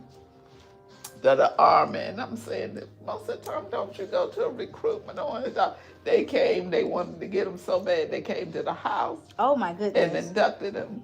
And I'm saying, let's go on to Hawaii. Like if we're gonna be in the military, let's go someplace Let's where go it's somewhere gorgeous and we beautiful. can Oh hell no. We ended up in El Paso, Texas. Ain't nothing there but sandstorms and desert. Just like, oh my gosh, it's horrible. Yeah. And then he would get on his little prop planes and go to Fort Huachuca, in Arizona to do his little temporary duty. But yes, no, El Paso, It's funny. It's funny you said El Paso because I always wanted to go there just to see what's there. Ain't But now nothing that I El know it's the Paso. desert, I don't want to go. El Paso, yeah. I was like, okay. So- Now, okay.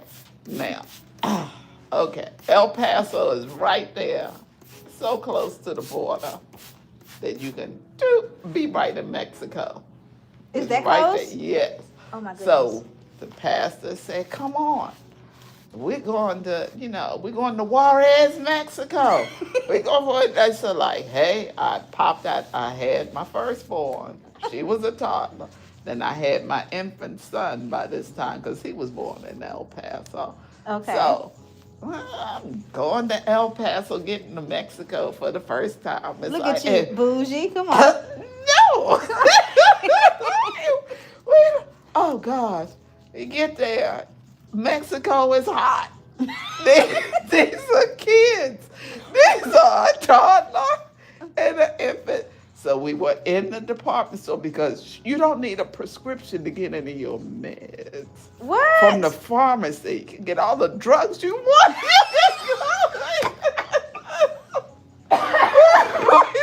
That's why the pastor, it's like, well, I didn't know what the pastor's wife was doing. We go over there and get your medicines and everything else, get all of the drugs you want. You don't need a doctor. They don't rule the drugs in Mexico like Okay. they do in the United Like, States. yeah. All of this stuff is going on. But I went to the soda camp. I went to go get the kids a soda or something because it's hot as hell in Mexico. They come over slapping the stuff, and you're going to make these kids sick. You're gonna end Because up it's so with, hot. They're going to end up with Montezuma's revenge from drinking the water and stuff down there. And I said, you expect me to stay in Mexico all day long with kids, and I cannot get them a soda or anything to drink if it didn't come from the U.S., because maybe the E. coli in the water, the this, and the that. They get sick. I said, take my ass home. I can't stay here. And then when we tried to go back, my son was brown, unlike me. Now, I'm brown now, but I wasn't so brown then. And I did not have gray hair. And they thought that I was something that I was not. And they thought that I was holding. They thought that I was coming back with a little brown baby Oh, from my Mexico. I got me a child. And they stopped the car and they're questioning me. I said, God damn it, I'm gonna kill you guys. I will never go back to Mexico. Again, I said, y'all touch this baby, I'm gonna show you what a black mother is going to do. Y'all gonna have to lock my ass up because you're not taking my son. You're just not taking. And I didn't bring papers on him. I just said, that's it. I'm not crossing this border to go down to Mexico no more. So it's just like, I never crossed back over to go down to Juarez, Mexico. I don't care if it's for the drugs or for this or for that. I'm not interested. Y'all can That traumatized you? That's so funny. Yeah, but because it's your baby, like you don't all have the same hues or complexion when it comes to black folk. And you thinking I went down here and got myself a baby. This is my child, God damn it. And I will kill every last one of you with a gun at border control. Get the hell away from me. And my husband kept saying, calm down. I said, you're in the military. They're not bothering you. They're bothering me. And I happen to be the mother of this child, and I will go crazy in this car. No, I didn't go down to Mexico no more. Don't want none. I was asking you if you ever want to go back. No. Oh, but I did one time. I went with my husband at the time. Tell me about this. I want No. Okay. to know. Okay. Now, right next door was supposed to be J. Paul Getty's estate. The guy made his money off of Getty oil. And so the hotel had its own private beach. Okay. Sounds So, fancy. Put on your little swimsuit, get your little honey bunny, and then we're gonna stroll, on the beach. These kids were snatching and pulling my purse, talking about they because they were all around you. We couldn't go anywhere. They figured they had serenaded you while you were walking on the beach with your husband, so you had to pay them. I said, I didn't ask y'all to do shit. I didn't want this. I didn't ask y'all. I don't know who y'all are. Get away. And then they tried to break your purse off your arm. Mexico and me. And then when you went into town, you got off the beach and got away from the resort. Of course, you better not drink nothing. You better not eat nothing. You're going to get sick. And then there was waste traveling through the canals. And they just said, Mexico and me, we don't work. Y'all don't get along? We don't work. I'm not interested. So they don't have to worry about it. But then my firstborn, people go like to Cancun and all of this stuff. I said, just stay on the grounds of the resort. Do not leave the resort for any reason whatsoever and go into town. Stay right there at the So resort. silly. That's what you need to do. And look, when we go cruise, they do a whole lot of hassling. Like they do. Oh gosh, I've been on a cruise once, and it was once and no What cruise more. line? Oh, it doesn't exist anymore. Oh my goodness, Miss Sharon. Now so you don't like cruising? No. What? Okay. My sister said, now in the belly of the ship, they have everybody that's a servant is sleeping down in the belly of the ship down there and stuff. So when the ship docks at a port, I know you'd be tempted to stay in the stroll, not a whole lot of people on the ship. She says, when the ship docks, we're getting off. We're not staying on this ship with a guy from Liberia, a guy from here, a guy that hitched and got, came on to the crew. All these people from different places. And we're in international waters. If anything should happen, I don't care. If it's assault, if it's this, or if it's that, you're in international waters. Who's got jurisdiction? What's going to be done? She said, nothing. You just need to make sure that when the ship stops and it docks, we getting off. We're not staying on here. She says, we don't need to be on here with these few people and these strangers and stuff. And I said, oh my gosh, what's the point? I don't want to be running all the point I thought the point was to relax. If you're on the ship. If you're on the ship, just chill. Okay. This was the big red boat. This is how long, this was back in the 90s. Oh my goodness. And now you got all of these Warner Brothers, the Looney Tune characters running around. Now. They're running all around, dressed like Tweety, and it's no fun. Oh my Because goodness. the kids are screaming and hollering. They'll come to the room, and Tweety was trying to sit on the baby Christy to hatch her, and and everything else. The characters will come to the rooms and everything else, and the kids love it. But I don't know these people, and they just saying, "Hey, adults, go to the such and such lounge. Drop your kids off here. They'll be watching." I said, you want me to drop my kids with a bunch of strangers I do not know? I have no idea if they had all of their vaccinations or not, what country they from, whether or not they, I can communicate with them. Y'all just want me to drop them like they're pet rocks and then go on drinking and gambling and having fun on the cruise ship. I said, you apparently don't know what kind of, I'm not doing that. I don't leave my kids with people I don't know. Same.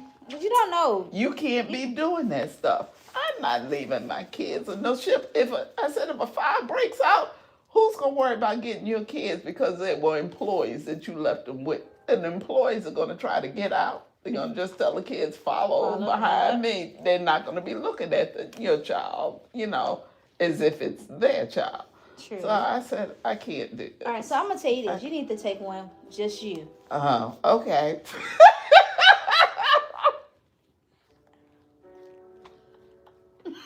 I'm not playing with you. You need to take one.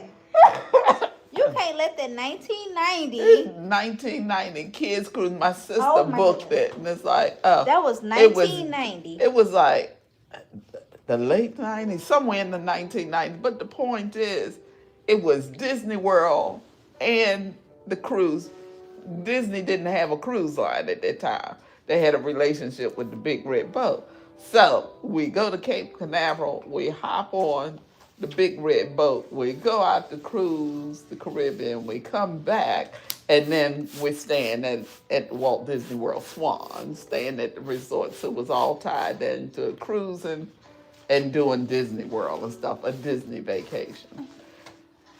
And my other problem is, Oh, my Lord. sister looked out the window and she said, "Sure, this ship ain't moving." I said, "Oh, hell, how can we be on the ship?" And she says, "That's the water out there and it's rough. The waves are just going." Oh, my gosh. But the ship wasn't moving. It had dropped anchor. Sure enough, she was right. It's a hurricane. Oh, Lord. And they were letting the liquor flow. The drinks were free. They just let y'all just drink as much as you want. And we were always practicing the drills. I said, "Why do we keep practicing these lifeboat drills and stuff?" And my sister said, "I think we're practicing for a reason. We in the middle of a hurricane. They're just letting us drink and stay out there." Like Titanic. She said, "Yeah."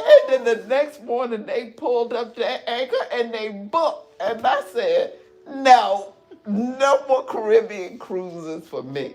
I think I would have to try to go to Alaska or something somewhere. I'm saying they plan what you're like to not tell you, but it would be sheer panic if you told everybody It would be on sheer board panic. what's coming, Yeah, it would what be. we're in the middle of, and y'all think we're moving, but that's just the water moving around the ship. The ship ain't moving nowhere because it's too rough and It's we too can't rough. sail into that.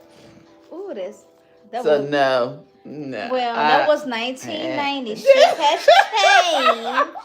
Ships has changed. So when is the last time you've been on a cruise? July of this year. Okay, so you didn't go during the hurricane season. I did. I would never try to go through a hurricane. It's like, what the heck is this about? Oh my goodness. Girl. So the Big Red Boat, no ma'am. No sir.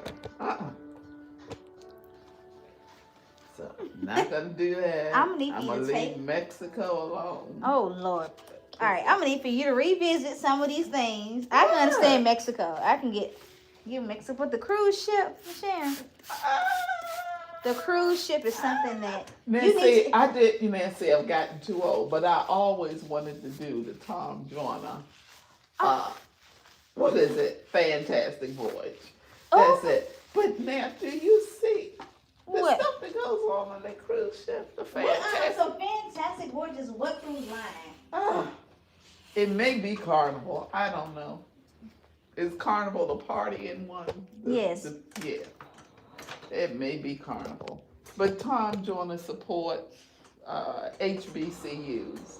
So every year he'll have this big, it'll be everybody from Kirk Franklin, the Tyrese, you name it, he just has, and y'all all on the ship together. That all sounds of the fun. black celebrities that are going to be entertaining and putting on shows are there.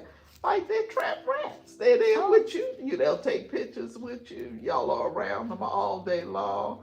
So you got entertainment going on 24/7 all over the ship. You got partying going on. They'll have pajama. They used to have pajama night. They still have pajama nights. Oh, okay. cruise So they line. do all of that stuff. So I think he just got back. The cruise just finished recently. So within are you the going last- to take one? No, because I used to try to get somebody to go with me all the time, and every time I'd ask, it was always a money issue. They didn't want to spend a few $1,000s to go, for a week or something on a cruise line. I said, but man, I'm too old to be partying all night long, staying up. And they say, okay, no. What I did hear is that the ship is full of women, and the men who go with their woman, the woman has to almost like lock them down, keep them on a leash to keep other women from trying to get with them. man. Because the man will be seeing somebody on this side of the ship. I don't know what's port, what's bow. Don't ask me. I don't know that's not who I am. But he'll, they said make sure when you see women, see them on different tiers and levels, on different sides and stuff, so you don't get caught. Oh my They're telling goodness. the men how to cheat and to have a good time because it's few men but a lot of women. I said, okay. Didn't I tell you that when we were back Yep, there? you to did. think all that stuff. I said, so y'all are telling the men, and the men know how to have a good time on the ship. I said, oh no, I need to leave that alone. I don't missed out on the. But now it's just like, okay, you're gonna have pajama night. You're gonna have some kind of costume night. Like It's so much fun. It's relaxing. We're gonna listen, listen. party and all. We don't party. We relax. Okay. We do the food. We do like a little entertainment. We did pajama night and it was fun. We didn't stay for maybe like 40 minutes, and we went home. We got some. I said went home. Back to our room. Got some pizza, some drink, laid up in that bed and watched television. It's comedy shows, stuff that you're interested in. It's not like all the partying because we did all the adult cruise. Okay. Virgin Voyages. That's the one you need to take. It's nothing but adults. Sir Richard Branson's Virgin. Yes. Airlines. Yes. Virgin. Cruise lines. Yes. Virgin. I've only been on a Virgin jet once. Really? Yeah. We flew Virgin one time and everything. Did you Virgin. go to England? No. Oh. But we just can't do no other cruise line besides Virgin Cruise Lines now. It's worth the money. And you're just gonna spend a little bit more, but the experience, the food, the people, and there's no kids. No kids. Oh, have mercy. Because it's just like, I can't relax if your mom on duty. If this ship, if it starts to sink, I need to have my children with me. If the hurricane hits, we all need to be in jackets getting on the lifeboat. I am not leaving no child extended out here over top of the engine room because y'all don't value the life of children. Y'all just want us to drop them off there. I'm not doing that. I respect I just like, oh my gosh. So you can you can enjoy yourself because your children weren't with you. You didn't have to be a mom. You could just be. I did 7 days, no kids. Oh girl, so you enjoyed yours. Yep. So it was our anniversary gift to girl. one another. So we're gonna try to do a cruise every year. Oh. Yeah, try to take it. So we taking a cruise next year with our kids. That's gonna be in October. And then we're taking. That's gonna be in June, June. And then we're taking the anniversary cruise in July. Okay, just don't go. It was in the Caribbean during hurricane season. Girl, I would run. No. I would run. I was in Venice, Italy once, and they travel everywhere by boat. Because number water everywhere. So we went in a water taxi, and this old white guy, gosh, he had on money. He was wearing Rolexes. I mean, probably dressed in money. He just had on money everywhere. Sitting there, yes. And my wife and I, like when they got married, they did Venice. And they have been cruising and coming back to Italy and the Mediterranean every year. Oh my goodness. And I'm saying, it must be nice to be able to afford to do. But he's just like, I'm listening. I'm saying, yeah, your big daddy sitting over here on the water taxi can probably pay for everybody's room on the ship. Girl, that's what I do. I want to be able to just cruise whenever.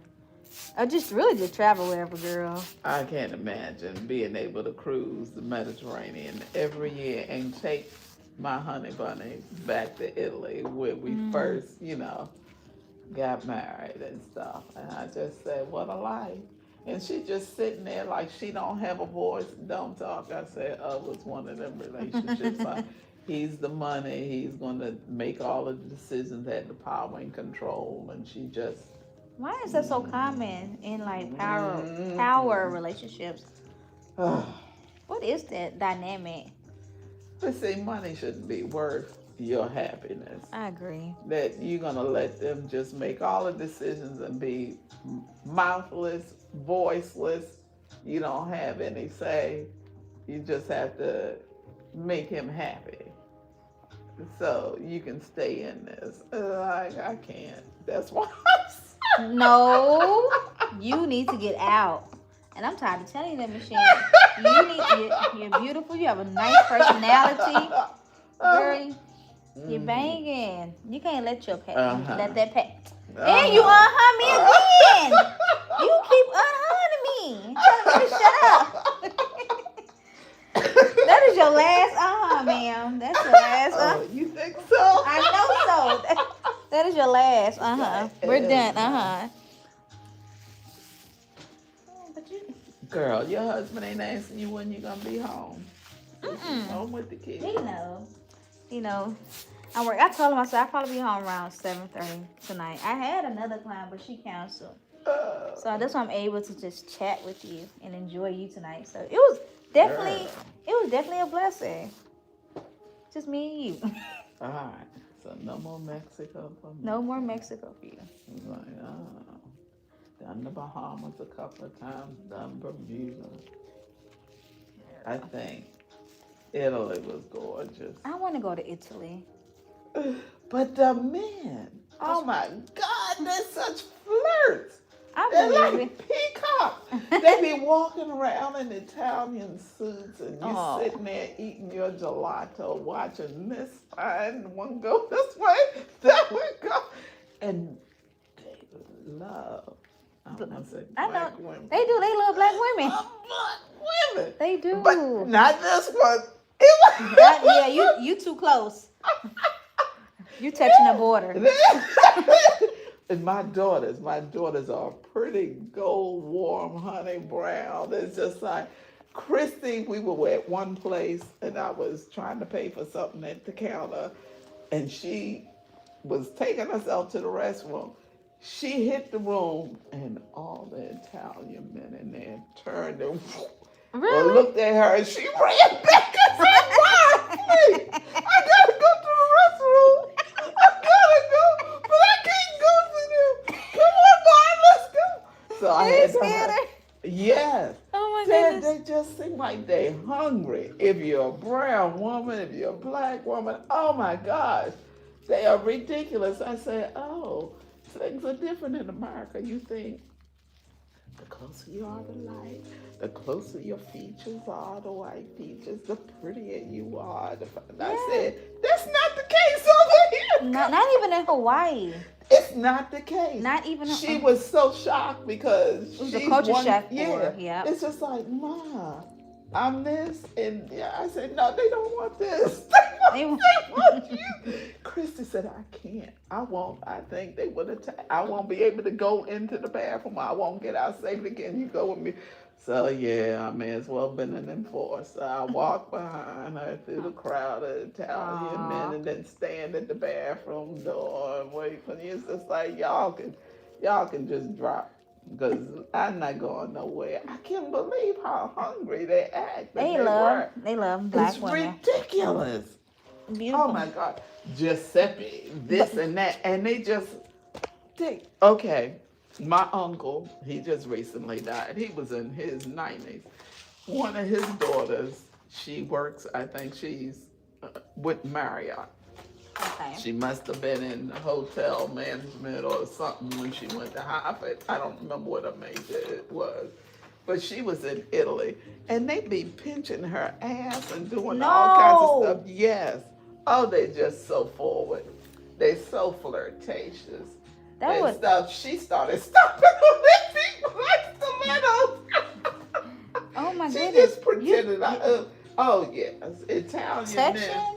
Oh, no, I think you should keep your hands to yourself. I think you should keep your hands to yourself. But it's just like, but yeah, they are flirtatious.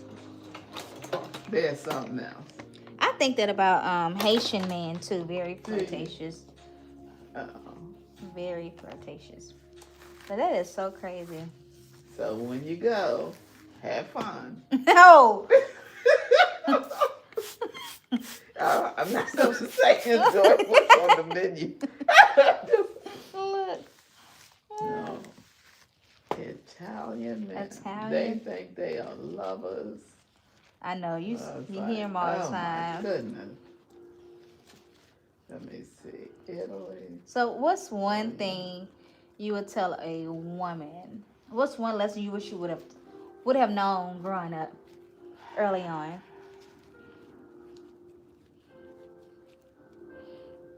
What's one thing you wish you Probably would have because known? my family was intact. And my father was such a strong father figure, and he was a disciplinarian and everything else.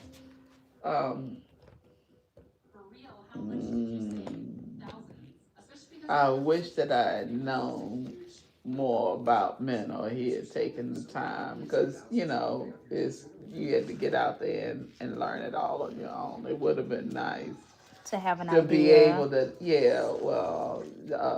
this is a guy that's not worth your time, or this is a guy that you need to avoid. I wish I had some type of because I was the mentor. first born. I didn't have a big sister to teach me what the pitfalls were or about men. I didn't have anybody to learn from. And my father and my parents came from an age where they didn't really talk about They didn't sex. communicate. Yep. They didn't talk about any of that or tell you about any of that. So, then here I go, being deaf, dumb, and blind, getting out there.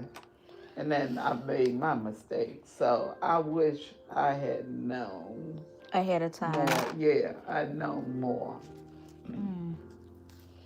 That's something to think Instead of about. learning it the hard way.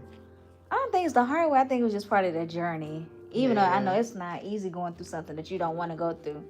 You're like, damn, I would have known what I know now. Like, God, dog, half the stuff I went through wouldn't be so much. I told my father I would not have. I said I would have told him he can just kiss my grits. I'm finishing my master's. You can go on. Look, If you love me, you'll come back and get me. But I'm not. I got to finish and get this master's before I say I do. Because I ain't been back to school. Now, that's a regret. Because then they get to be possessive. It's their career. They are this, and you are not. And it's just like, okay, I should have stayed home where I was and got my degree, finished my degree and gone. and be done with it. Yeah, and then my father says, that's a terrible thing to say. You wouldn't have had your children. I said, Dad, if I had known, it's not about not having the children or regretting the children, but if I had known he was going to be such a dick, or he was going to be cheating, and I was going to be dragged all over the United States having children everywhere and anywhere, I would have gone ahead and gotten this degree, because I would have done this early and said, bye, I'm out. At least I got my master's and everything else. I think it would have helped me To navigate. Yeah, because I was completely, when you leave home, you drop out of school, you're no longer working. You're moving around from state to state, having babies, and they're making all the decisions, being the bread. I was not independent. I was totally dependent. I wish I had my master's and finished what I was doing. So, and when it didn't work out and it was getting rough, I would have just said. You would have just I left. would have been gone and then filed. But when you're 3,000 miles away from home, you got one baby in your arm, a toddler, another one in here growing. There is no mom, no family around. You don't work. You're totally dependent upon him, and you're away from all of your family and stuff. You stay. I would not have stayed as long as I did. I would not have stayed. I love the honesty, because I think a lot of women still, deal with that part. Like, I tell any woman that's married, still work something, do something. I don't think you should ever give up your total personal self and identity. No, you should not. when you get married. You do. If You you shouldn't. have to convert, if you got to change your faith, your religion, leave home, drop out of school, blah, blah, blah, blah, blah, blah, what's left of you? Nothing. I You agree need with you. to keep, Some parts of you. yes. Because if not, you're gonna get lost in your children, and your It's children just gonna leave the like house. you're just gonna be trying to hold on to your children to protect them through all of this bad decisions where he has all control and power, and you're just trying to hold on to your kids.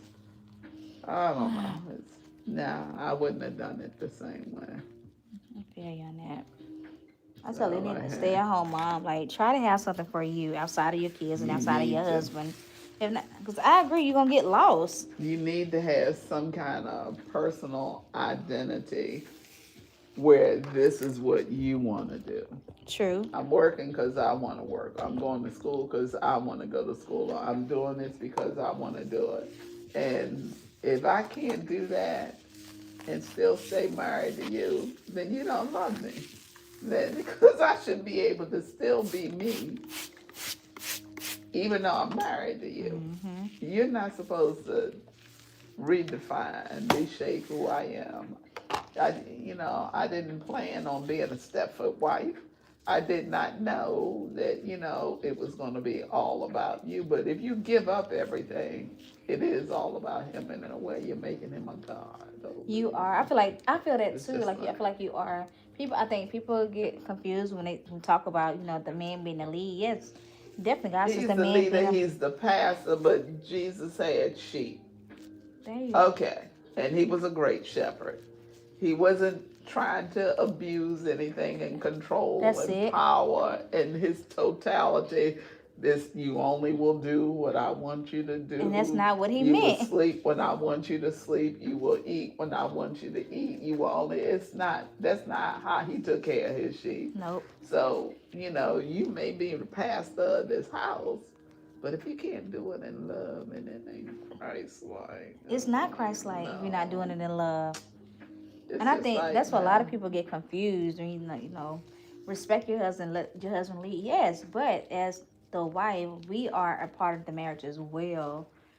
And I think I listen to men talk, married men, some pastors, they don't realize that they are somewhat controlling in a way, But they're used to power. They have charisma. They used to being, oh, I got a girlfriend that I work with, and she's a member of this little church, and she said that the pastor just got a divorce. I said, uh-oh, I bet you the women are chasing him in the church.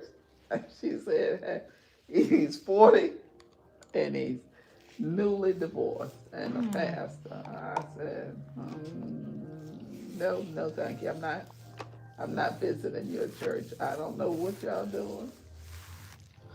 But, pastors being divorced that young, it's just like, what if you don't get married till you're 30, you already divorced by 40, and you a pastor? Something ain't right. I think some people do. The thing is with ministers, like, people look at them like gods, forgetting that they are human, so they have flesh. Forgetting that they can fall too. They will fall, and when they fall, we can't look at them like, we can't put them in too big of a pedestal or look at them like they were our God. And I think I had to realize that growing up, like when pastors cheated on their wives or. But I hate to see that. I know. That's so disappointing, because when you see them, you respect them. Okay, I look at them as anointed. That's it. Not only are they anointed, you will never put your hands on them. You're going to have to let God deal with a pastor. If a pastor ain't doing right, it is not up to you. That's it. To bother God's anointed, or to do or to say anything out, that you should not be saying. I agree. So you need to respect the fact that he is a vessel. That's it. That is supposed to minister unto you. Now, if he's not right, then you just need to pray about it and let God take care of it. And let God take care of it. And then you have to, it's like, yeah. And you got to pray for him as well. Because they will. And I can't understand why the women, but just seem like women love men in a uniform. They do. They love Now, men in they authority. love authority and a man with a position. I just say, if he's newly divorced, I said, I hope his wife is going to a different church, because I know the women are trying to get him in the church. They have to be chased. We call them Jezebel spirits, you know. I don't know what to call them. I just figured, like, But I y'all think- need to go sit down. But I just can't blame the women, you know, because the men that have hold positions, they are just as flirtatious, and because the ideal of them being in authority. Some men, not all ministers, but some that I have came in contact with, you know, you listen to them how they speak and how they carry themselves, and how they kind of make the So conversation. what church do you go to? This is like some of my old churches. Okay. The church I go to now, I don't deal with none of that. But my old churches, girl, churches I came from, you know, when I was going to California, I remember one minister, you know, was messing around with someone in the church. But that didn't turn me away from the church, because I know not to worship this person. You know, you cannot worship the person. But the thing is, like, people do fall short, the believers of Christ. They do. God had to reveal it to me. And I do hate it just as much as anybody else. See, the church is full of sinners, and that means from the pulpit down to the person at the door or the parking lot. All of us have fallen short. There's not one of us that hasn't sinned, but it's just difficult when the leader of the church, I know, it is. does not, you know. It is difficult. Because it make you look at them differently when you try not to judge, you know. And I think we get that confused with, just as believers of Christ, we forget that we also are fleshly wound. So it's hard not to say, like, but I can say this: I will not leave God because of someone that fails. Oh, you can't leave God. can't. Now, you can change your church if it's necessary. Like, Yeah. if not only the pastor is sleeping through all of the women of the church and having babies and impregnating people, and he's got a wife that goes to the church, and then his, you know, the elders that serve him and stuff, if that kind of spirit is running through this church, it's like, I don't need to raise my children In this church. in this. And I love the fact that you said spirit, because people don't realize we fight It's a spirit. Spirit. And for principalities. it to be this rampant in this church, I don't need my children bathed, simmered, and steeped in this, thinking that this is how a man is supposed to, treat his woman or his wife. And the pastor is openly like, no. And he's making babies with other women in church. I don't need to raise my children in this church. But you don't turn away from God because of what man is doing, because that's man, that's not God. That's man. Girl. I know my sister, who's younger than me, was going to get married. Yes, And my mother was having a hissy fit. Like, her daughters were staying out late and everything else. I'm not going to be paying for no wedding. That's the kind. And my sister said, well, I don't approve of the pastor counseling us anyway, for the simple fact the pastor is cheap and he doesn't need to be giving anybody marital counseling. So if I don't get married by your pastor, Mom, I'm fine with that. It's just like, and she told mine, so you can think that she says, William and I are going to get married. With or without you, we get married. I do not care. Get your snack. Huh? Get your snack. Girl, all I do is eat junk. Just eat your snack, girl. So my sister was like, you can't control this. You can't. You just need to stop, Ma, and understand that we are done as far as dating and everything else. We're getting ready to get married. You having a problem because I'm out late with the man I'm getting ready to marry, and you're threatening me with what you're going to pay for and what you're not going to pay for. It's just like, Ma, the horse has already left the barn. It's too late. It's like you said, it's way too late. All right, Mama. I'm gonna let you sit up on that, okay? All right. All right, I'm cool. good. Awesome. Hey, girlfriends. I'm sorry I wasn't as social as I've been, but it's my first time client, and I wanted to kind of get to know her. So we had a nice conversation. If you guys have heard, she was okay with just being on camera, which is good. I hope you enjoyed our conversation. Like, I've never laughed that much with a first time client before, y'all. Like, I really enjoyed the atmosphere and the conversation. It's everything, y'all. Girl, you do some good hair. Thank you. Thank you. So for the ones that was asking me what mousse I was using on her, using the Congo, the Wrap Set Twist Foam Lotion.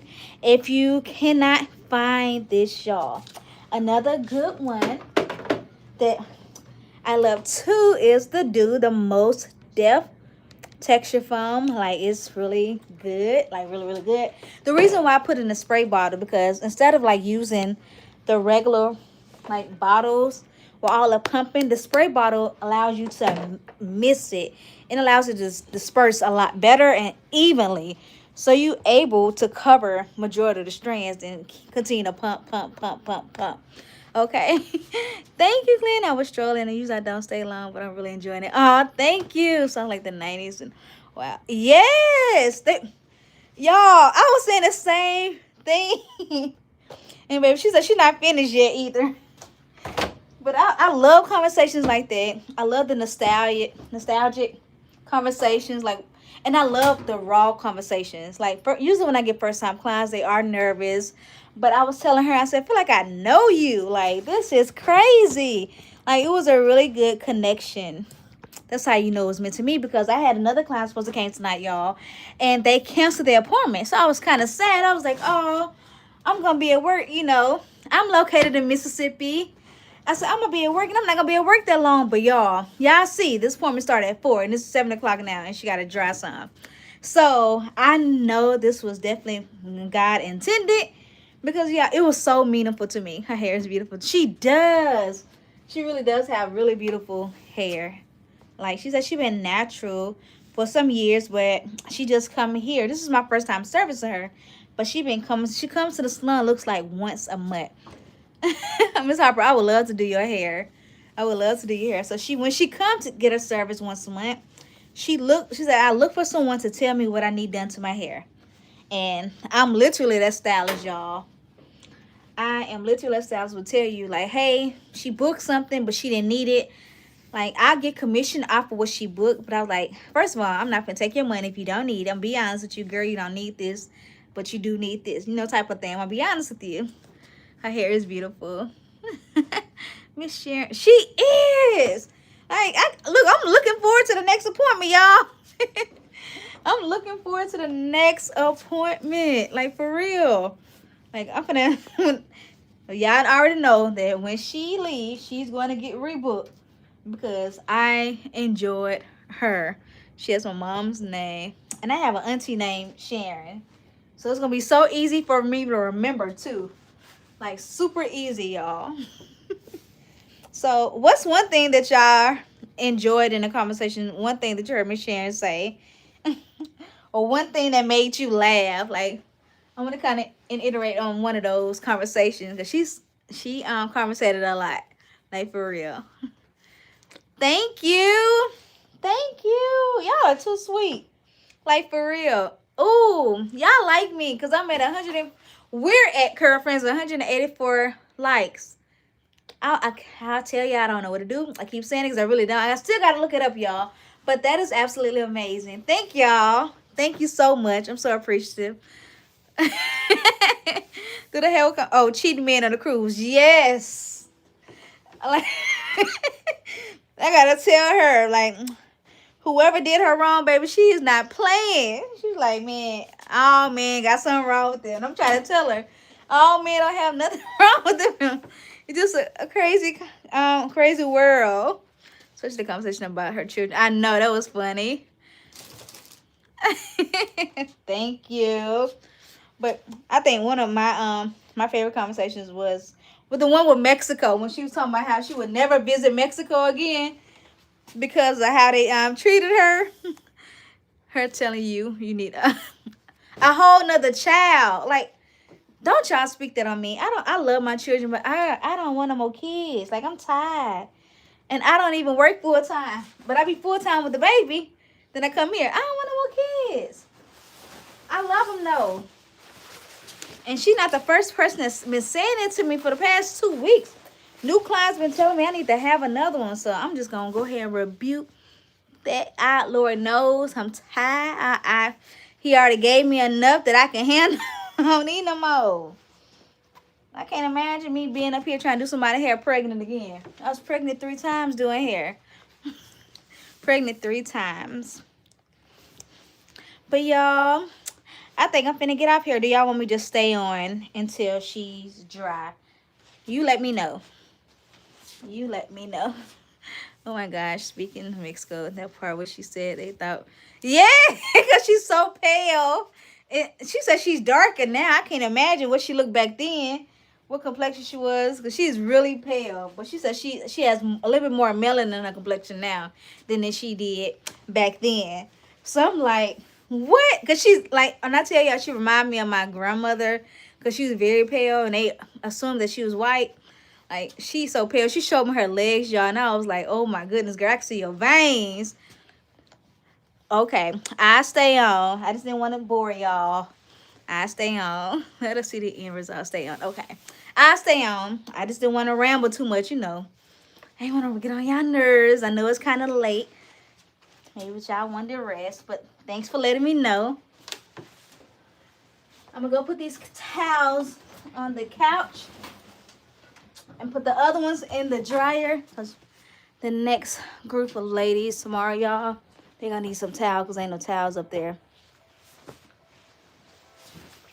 Surprisingly, I do not like doing laundry at all. I don't like I put them in a washing machine, put them in a dryer, but folding them up, it's my least favorite job, y'all. My least favorite. I wish I had somebody that's come to my house and just help me. Literally. So what did y'all do today on this beautiful Monday? What y'all end up doing today? What y'all eat today?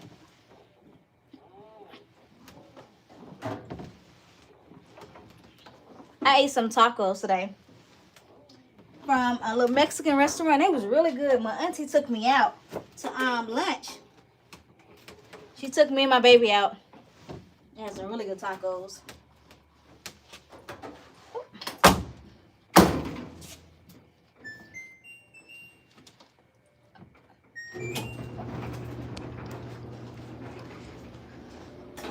She gonna be under there, not too long, but long enough, because when you use a mousse, y'all, it dries faster. Question in your focus. So I do right now only natural hair. The reason why is because it's not a lot of stylists that do specialize in natural hair, and I think it was a huge gap in the industry as being a cosmetologist, that the people are afraid of natural hair. But I do have clients that I don't do weave. I used to when I lived in LA. I pulled away from it, but I'm not against it at all. And all of my relaxed clients have became natural. So I didn't force them. They just decided they just want to go natural. But if someone wants a relaxer, so at the salon I'm working with, they don't do relaxers. It's an extra chemical they would have to purchase, which they don't do. But if they were to come to my home, which I have a whole setup there, we do a relaxer. Lasagna, girl, oh my goodness, that sounds amazing. I haven't had a good lasagna in a long time. I don't even know what good lasagna tastes like. But yes, right now I'm only focusing on natural hair because it's a huge gap in stylists wanting to do it and knowing how to do it and how to care for it. Ooh, lasagna sounds so good. I only had 2 tacos. That's why I stay hungry, y'all. I stay hungry being on live. What is that? I'm not eating throughout the day. Once I finish folding up these towels, y'all, I'm going to go cleanse my brushes and my combs that I use on her hair. And make sure I sanitize them. Try to clean up early. But I'm happy. I'm kind of happy that my client didn't show, because I would have missed out on so much conversation. It felt good. I needed that conversation. the genuineness of it, you know. And it's like my little break away from my babies. A little get away from my babies. They're gonna be missing me when I get to the house because I'm making home a little earlier than I would normally. I make it home around 9. It's 7 right now where I'm at. What time is it where y'all at right now? What y'all planning to do tomorrow? I gotta figure out what I'm gonna do tomorrow. I need to do exactly this, what I'm doing now. Here. I need to wash and fold up clothes. Bad. Okay, 6 o'clock there. I need that hour. I feel like as soon as I go home and take a shower and eat something, I feel like it's gonna be time for me to go to bed. 8 p.m. Oh my goodness. Utah. Oh, girl. Utah. What's in Utah? When I think of Utah, I think of like southern Utah. I don't know why I want to make an accent. Philadelphia. I have never been to Philadelphia. Ever. Nor Utah. Utah. I just want to do that. The world. Philadelphia. Why everything gotta be southern? I don't know, y'all. Don't pay me no mind. Don't pay me no mind. So what y'all been watching on YouTube? The nail says 7. Okay. What y'all been watching on YouTube lately? What's been catching y'all eye? Your attention? Any influencers, people? 8 p.m. Ebony. Oh my goodness. Y'all late and y'all up on here with me. Thank you. Thank you, girlfriends. But who y'all been watching? I'm trying to find some new people to watch. What's funny? Like some funny creators. Or do y'all get on YouTube? What do y'all get on YouTube for? To learn? To entertain? Back to college, high school, and I love weaves and relaxed hair, but I would love to learn more about natural hair. Do it all. I did it all. Honestly, when I first started doing hair, like I told myself, I was like, you know what? I wanted to become a celebrity hairstylist, and I moved to LA, and I worked up to where I became a celebrity hairstylist. And I worked in the areas that I wanted to work in. Beverly Hills, West Hollywood. I did red carpet events. I did companies. I assisted them with their hair needs, with like Louis Vuitton, big brands. Like big brands, but girl, when I tell you, I was all over the place. One of the things that I've learned like over time, like it's good to know a little bit of everything, because you never know who's gonna sit in your chair. You never know what opportunity may come. You don't want to be like, I don't know how to do it. But once you find your thing, like you're gonna stick with it, like for sure. Like anybody can hire me, and I better do whatever they ask, because I have done it and I have gained experience in it. Like a lot of you don't know, like I do hair and makeup on Saturdays. Like I do bridal hair, all of that. I also want to learn more about health also. I love that. I do bridal hair. And if I didn't do like the stuff I did in LA or just with magazines, I would have never known how to do bridal hair. I didn't learn how to do natural hair, my people hair, until I moved. When I was in LA, I did my first texture hair magazine. And that was the first time I did a magazine cover with black hair. That's when I started falling in love with black hair, because I was self-conscious about my fine curly hair. I thought it wasn't good enough. So everything else just came along with the journey. So it was a good journey, because now I'm able to do a little bit more. I love Risa and Quan. I also learning cookie baker. I'm gonna have to look them up. Let me screenshot this now. Let me screenshot that so I can look them up. But yes, a little bit of everything is good to know. Don't put too much pressure on yourself. Take your time. For real. Like, everything's not going to be for you, and that's okay. You learn it, you grow up from it, and you move on. I say do it for a while before you say no to it, okay?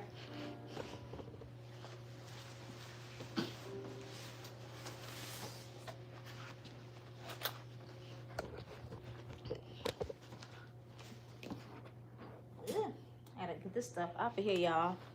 Towels and stuff everywhere.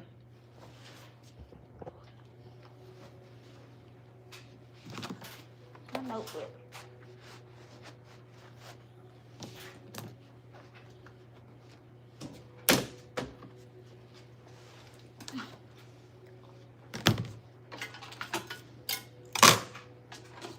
This is stuff that's been soaked in.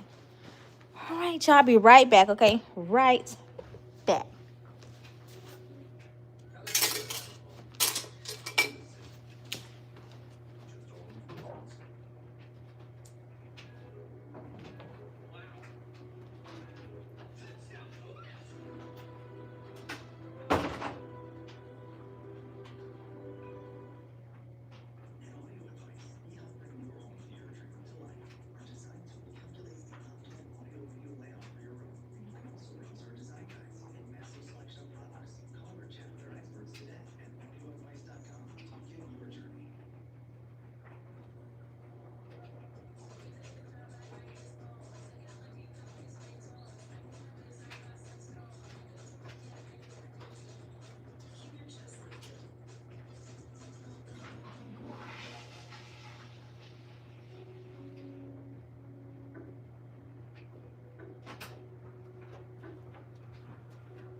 Okay, I'm back. Now I'm gonna put up some towels, y'all. Put up some towels.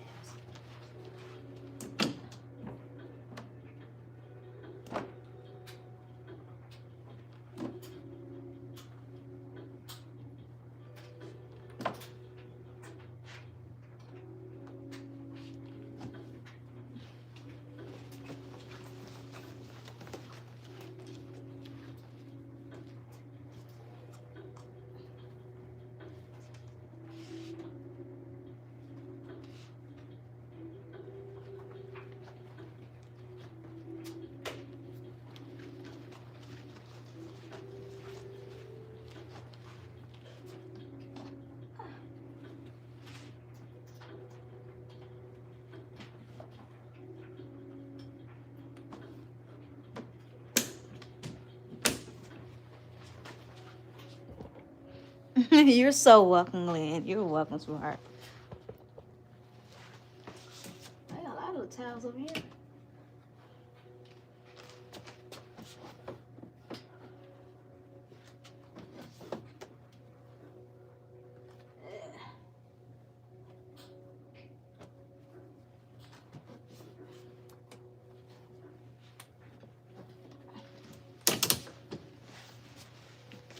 Okay, so now let's clean up my station area.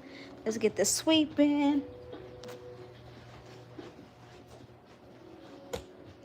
Let's pick up combs that have fell on the floor, because every time I work, combs stay on the floor.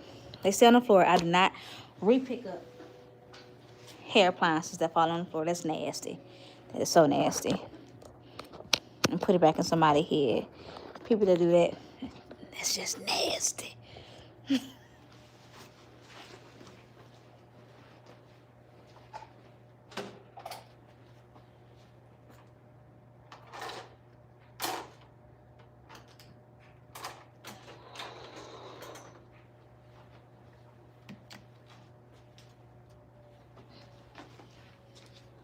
So I do take my tools home with me every night because I do work in a space with other people. Not saying that they will take some from me. It's just I just feel better just bringing it home with me.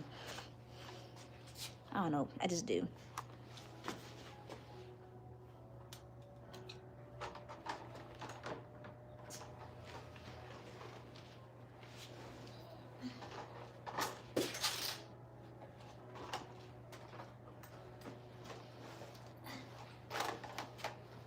Let this phone charge up a little bit, y'all, and I'm gonna soak these combs in some soap and hot water. Then I'm gonna put them in the barber salon and let them disinfect. Okay, y'all start some conversation while I'm gone so I can have something to read and answer. Thank you.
Okay, everything is clean. Meaning that I got all the hair out my tools. So for my brushes, I'm going to use this with some really hot water with my barber side to make sure it's sanitized. But like for my combs, y'all, I'm gonna stick it in the barber side and my clips. Uh-oh, I gotta go back and watch that, y'all. Try to make sure I don't drop nothing else.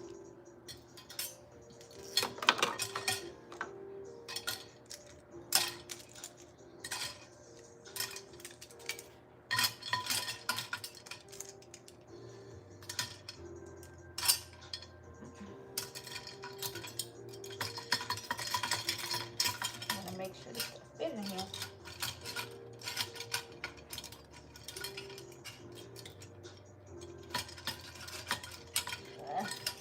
I have to let this soak in the containers away.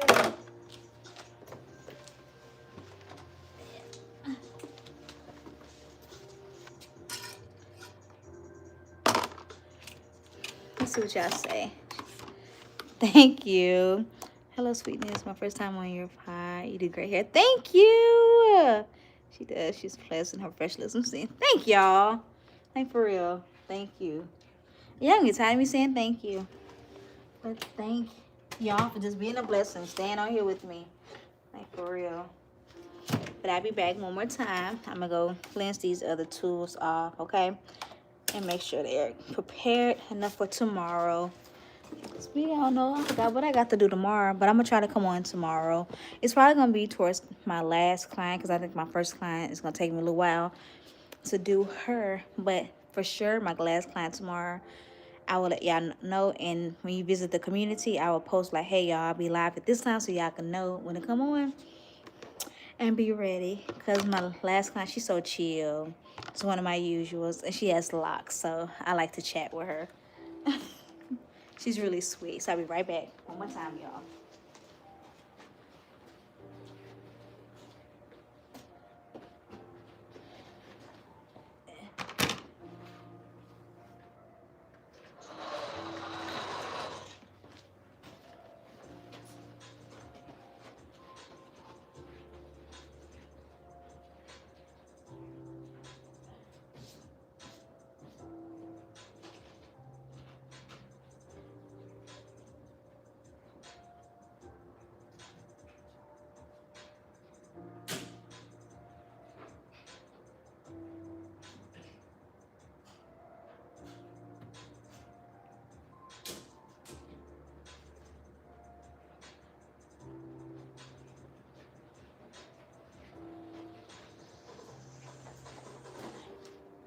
I do like to kind of prep my station for the next day. Not too much, but at least have like a clean towel. You know, I change out the towel that I use to another clean towel. And I have another little towel wrapped right here. So when they sit down, at least I'm able to drape them. Do you sell curly hair mannequins? I don't. So but when I teach curly classes, I do purchase mannequins, and you get the mannequin as you take the class. As you take the class, you get the mannequin.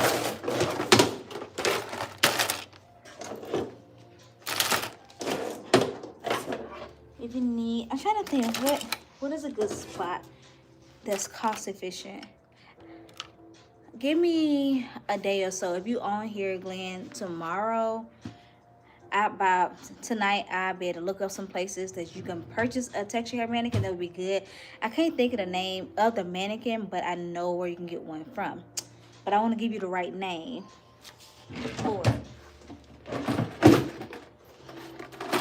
Taking these back home. I was trying to see what the containers, where they gonna fit. They're kind of too big, so I think I'm gonna have to find something smaller. This container, I just have like my duck clips in, like these little clips in, and I have these clips. I'll have to find something smaller. They're too bulky. I don't want nothing too bulky in the drawers.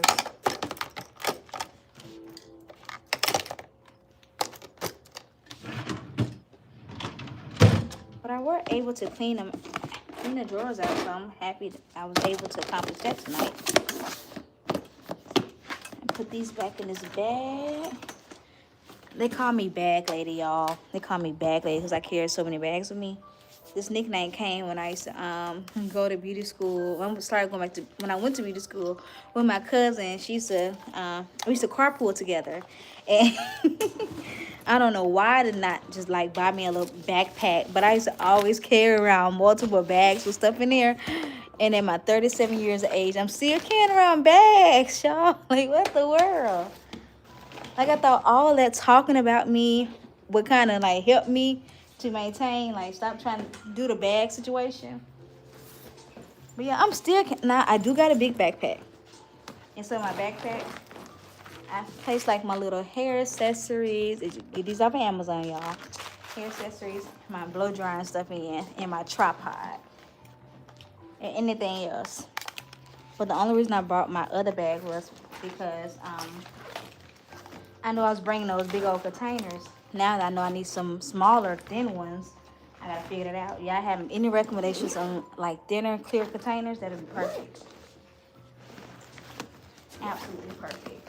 I need something.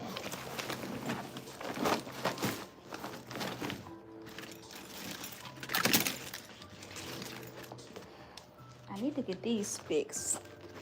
I don't know. I was like, I don't know what it is. Like, I am a little bag woman. Like, I have bags everywhere. I'm recycling bags, y'all.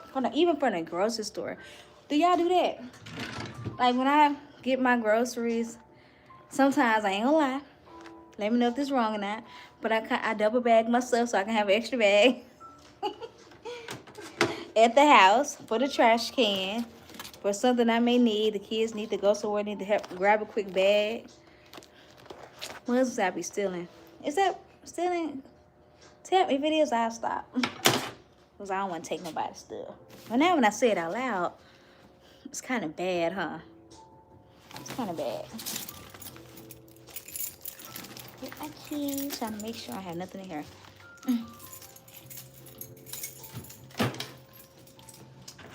So in this notebook, y'all, if I have a color consultation, I just write down notes, my client, how the consultation went type of thing, their expectations. So it's like a whole bunch of scribble throughout it so I can have some notes when they come at. I do the same thing. Yeah, I use the trash bag. I know I'm from Jersey. We have to buy bags. So, baby, I hated paying for bags in California. Because every time I pay for a bag, I forget to bring the bag. And the next time I had to go to the store, and I had to buy another bag. And I was paying for the bag. Like, why don't you remember to bring the bag? I feel that way about Aldi's here in the South. We have Aldi's here.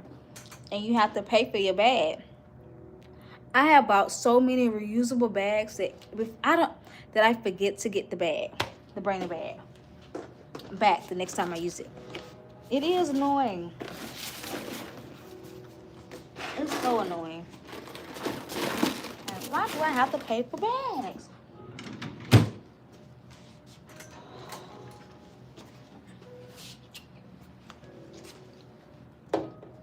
I'm gonna go check on a client, y'all. We have the same one here too. Another one called it. Oh my goodness. Anytime I have to pay for a bag, I dread it. Like a little child, y'all. Like a little child.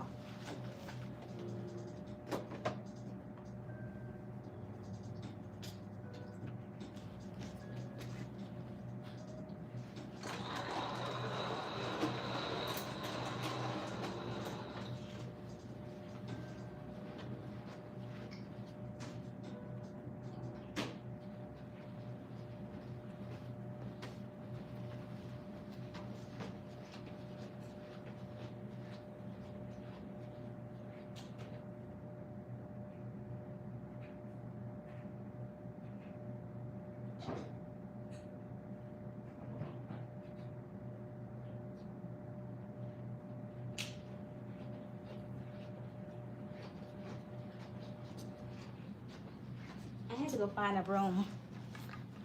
So now It's sweet. Then I'm gonna go check on our girl, Miss Sharon. See how she doing, baby. She's sitting up on that dry. Just trying to make sure that hair get good and dry, y'all. It's getting kind of cool here in the south, so clients can't walk out. There she go. Look at her. I wish y'all could see her right now. What you doing, Miss Sharon? You ready? Come on. I just said I need to go check on you. You see Girl, that you hair? didn't clip off much. See, I told you. I ain't gonna cut your hair, girl. Oh, girl. All right, mama. Oh. How was your drying time? Girl, dryers are meant to go to sleep under. You know that as well as I do. It's like they feel so warm and just, ew. I can't sit still on the dryer. You can't. No, I dislike the dryer with a passion. Ah! My first 3 minutes, I'm tired. Mm. I can't stand it. I used to have this bonnet hair dryer that used to be in a case. And when I was young, I could wash my hair and go to bed with the hair dryer. Just put the bonnet on, yep, and lay in the bed with the hair dryer. Oh, I can't you do got it. the washer going, Yeah, I've got the dryer going. What about them? girl. Right back there. I need. Ooh, I gotta keep pushing this spray bottle up. Using the Designing Central's Liquid Shine to finish her off. Miss Sharon, how long does your hair last? I go from 1 month to the next. I'm beginning to think maybe I should come in at 3 weeks. So maybe. she go. As opposed to 4 weeks, maybe do make 4 it weeks. 3 weeks. You know, try to train myself to. So she does about a month, but Yeah. we talked about her switching up from a month to like 3 weeks, so she don't have that much like tangles. Nuts. And then if you use a lot of product and stuff gets trapped in them, and it's like, ew, goopy. It's gooey, so we don't like that build up feeling, y'all. So we're gonna probably switch it up a little bit.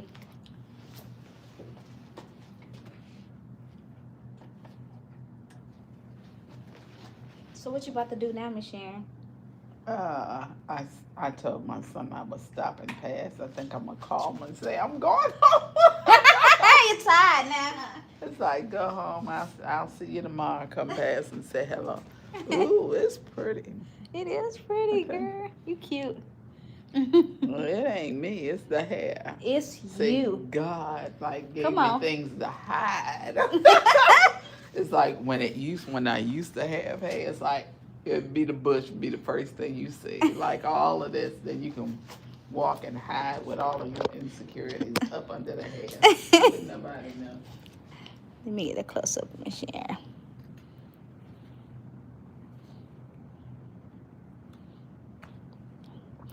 Big, beautiful, juicy twist. Y'all, do y'all see that? I mean, that's beautiful. Shake it for Miss Sharon. What you mean? Shake it. Shake it. Girl. Hey. Oh, hey. All right, you got your shot. I got my shots. I'm gonna take that cape off you, girl. All right, I'm gonna go wash these dirty glasses. I'll be right back.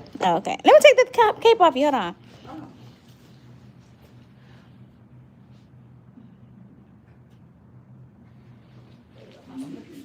Ooh, there you go. Look up. Hey.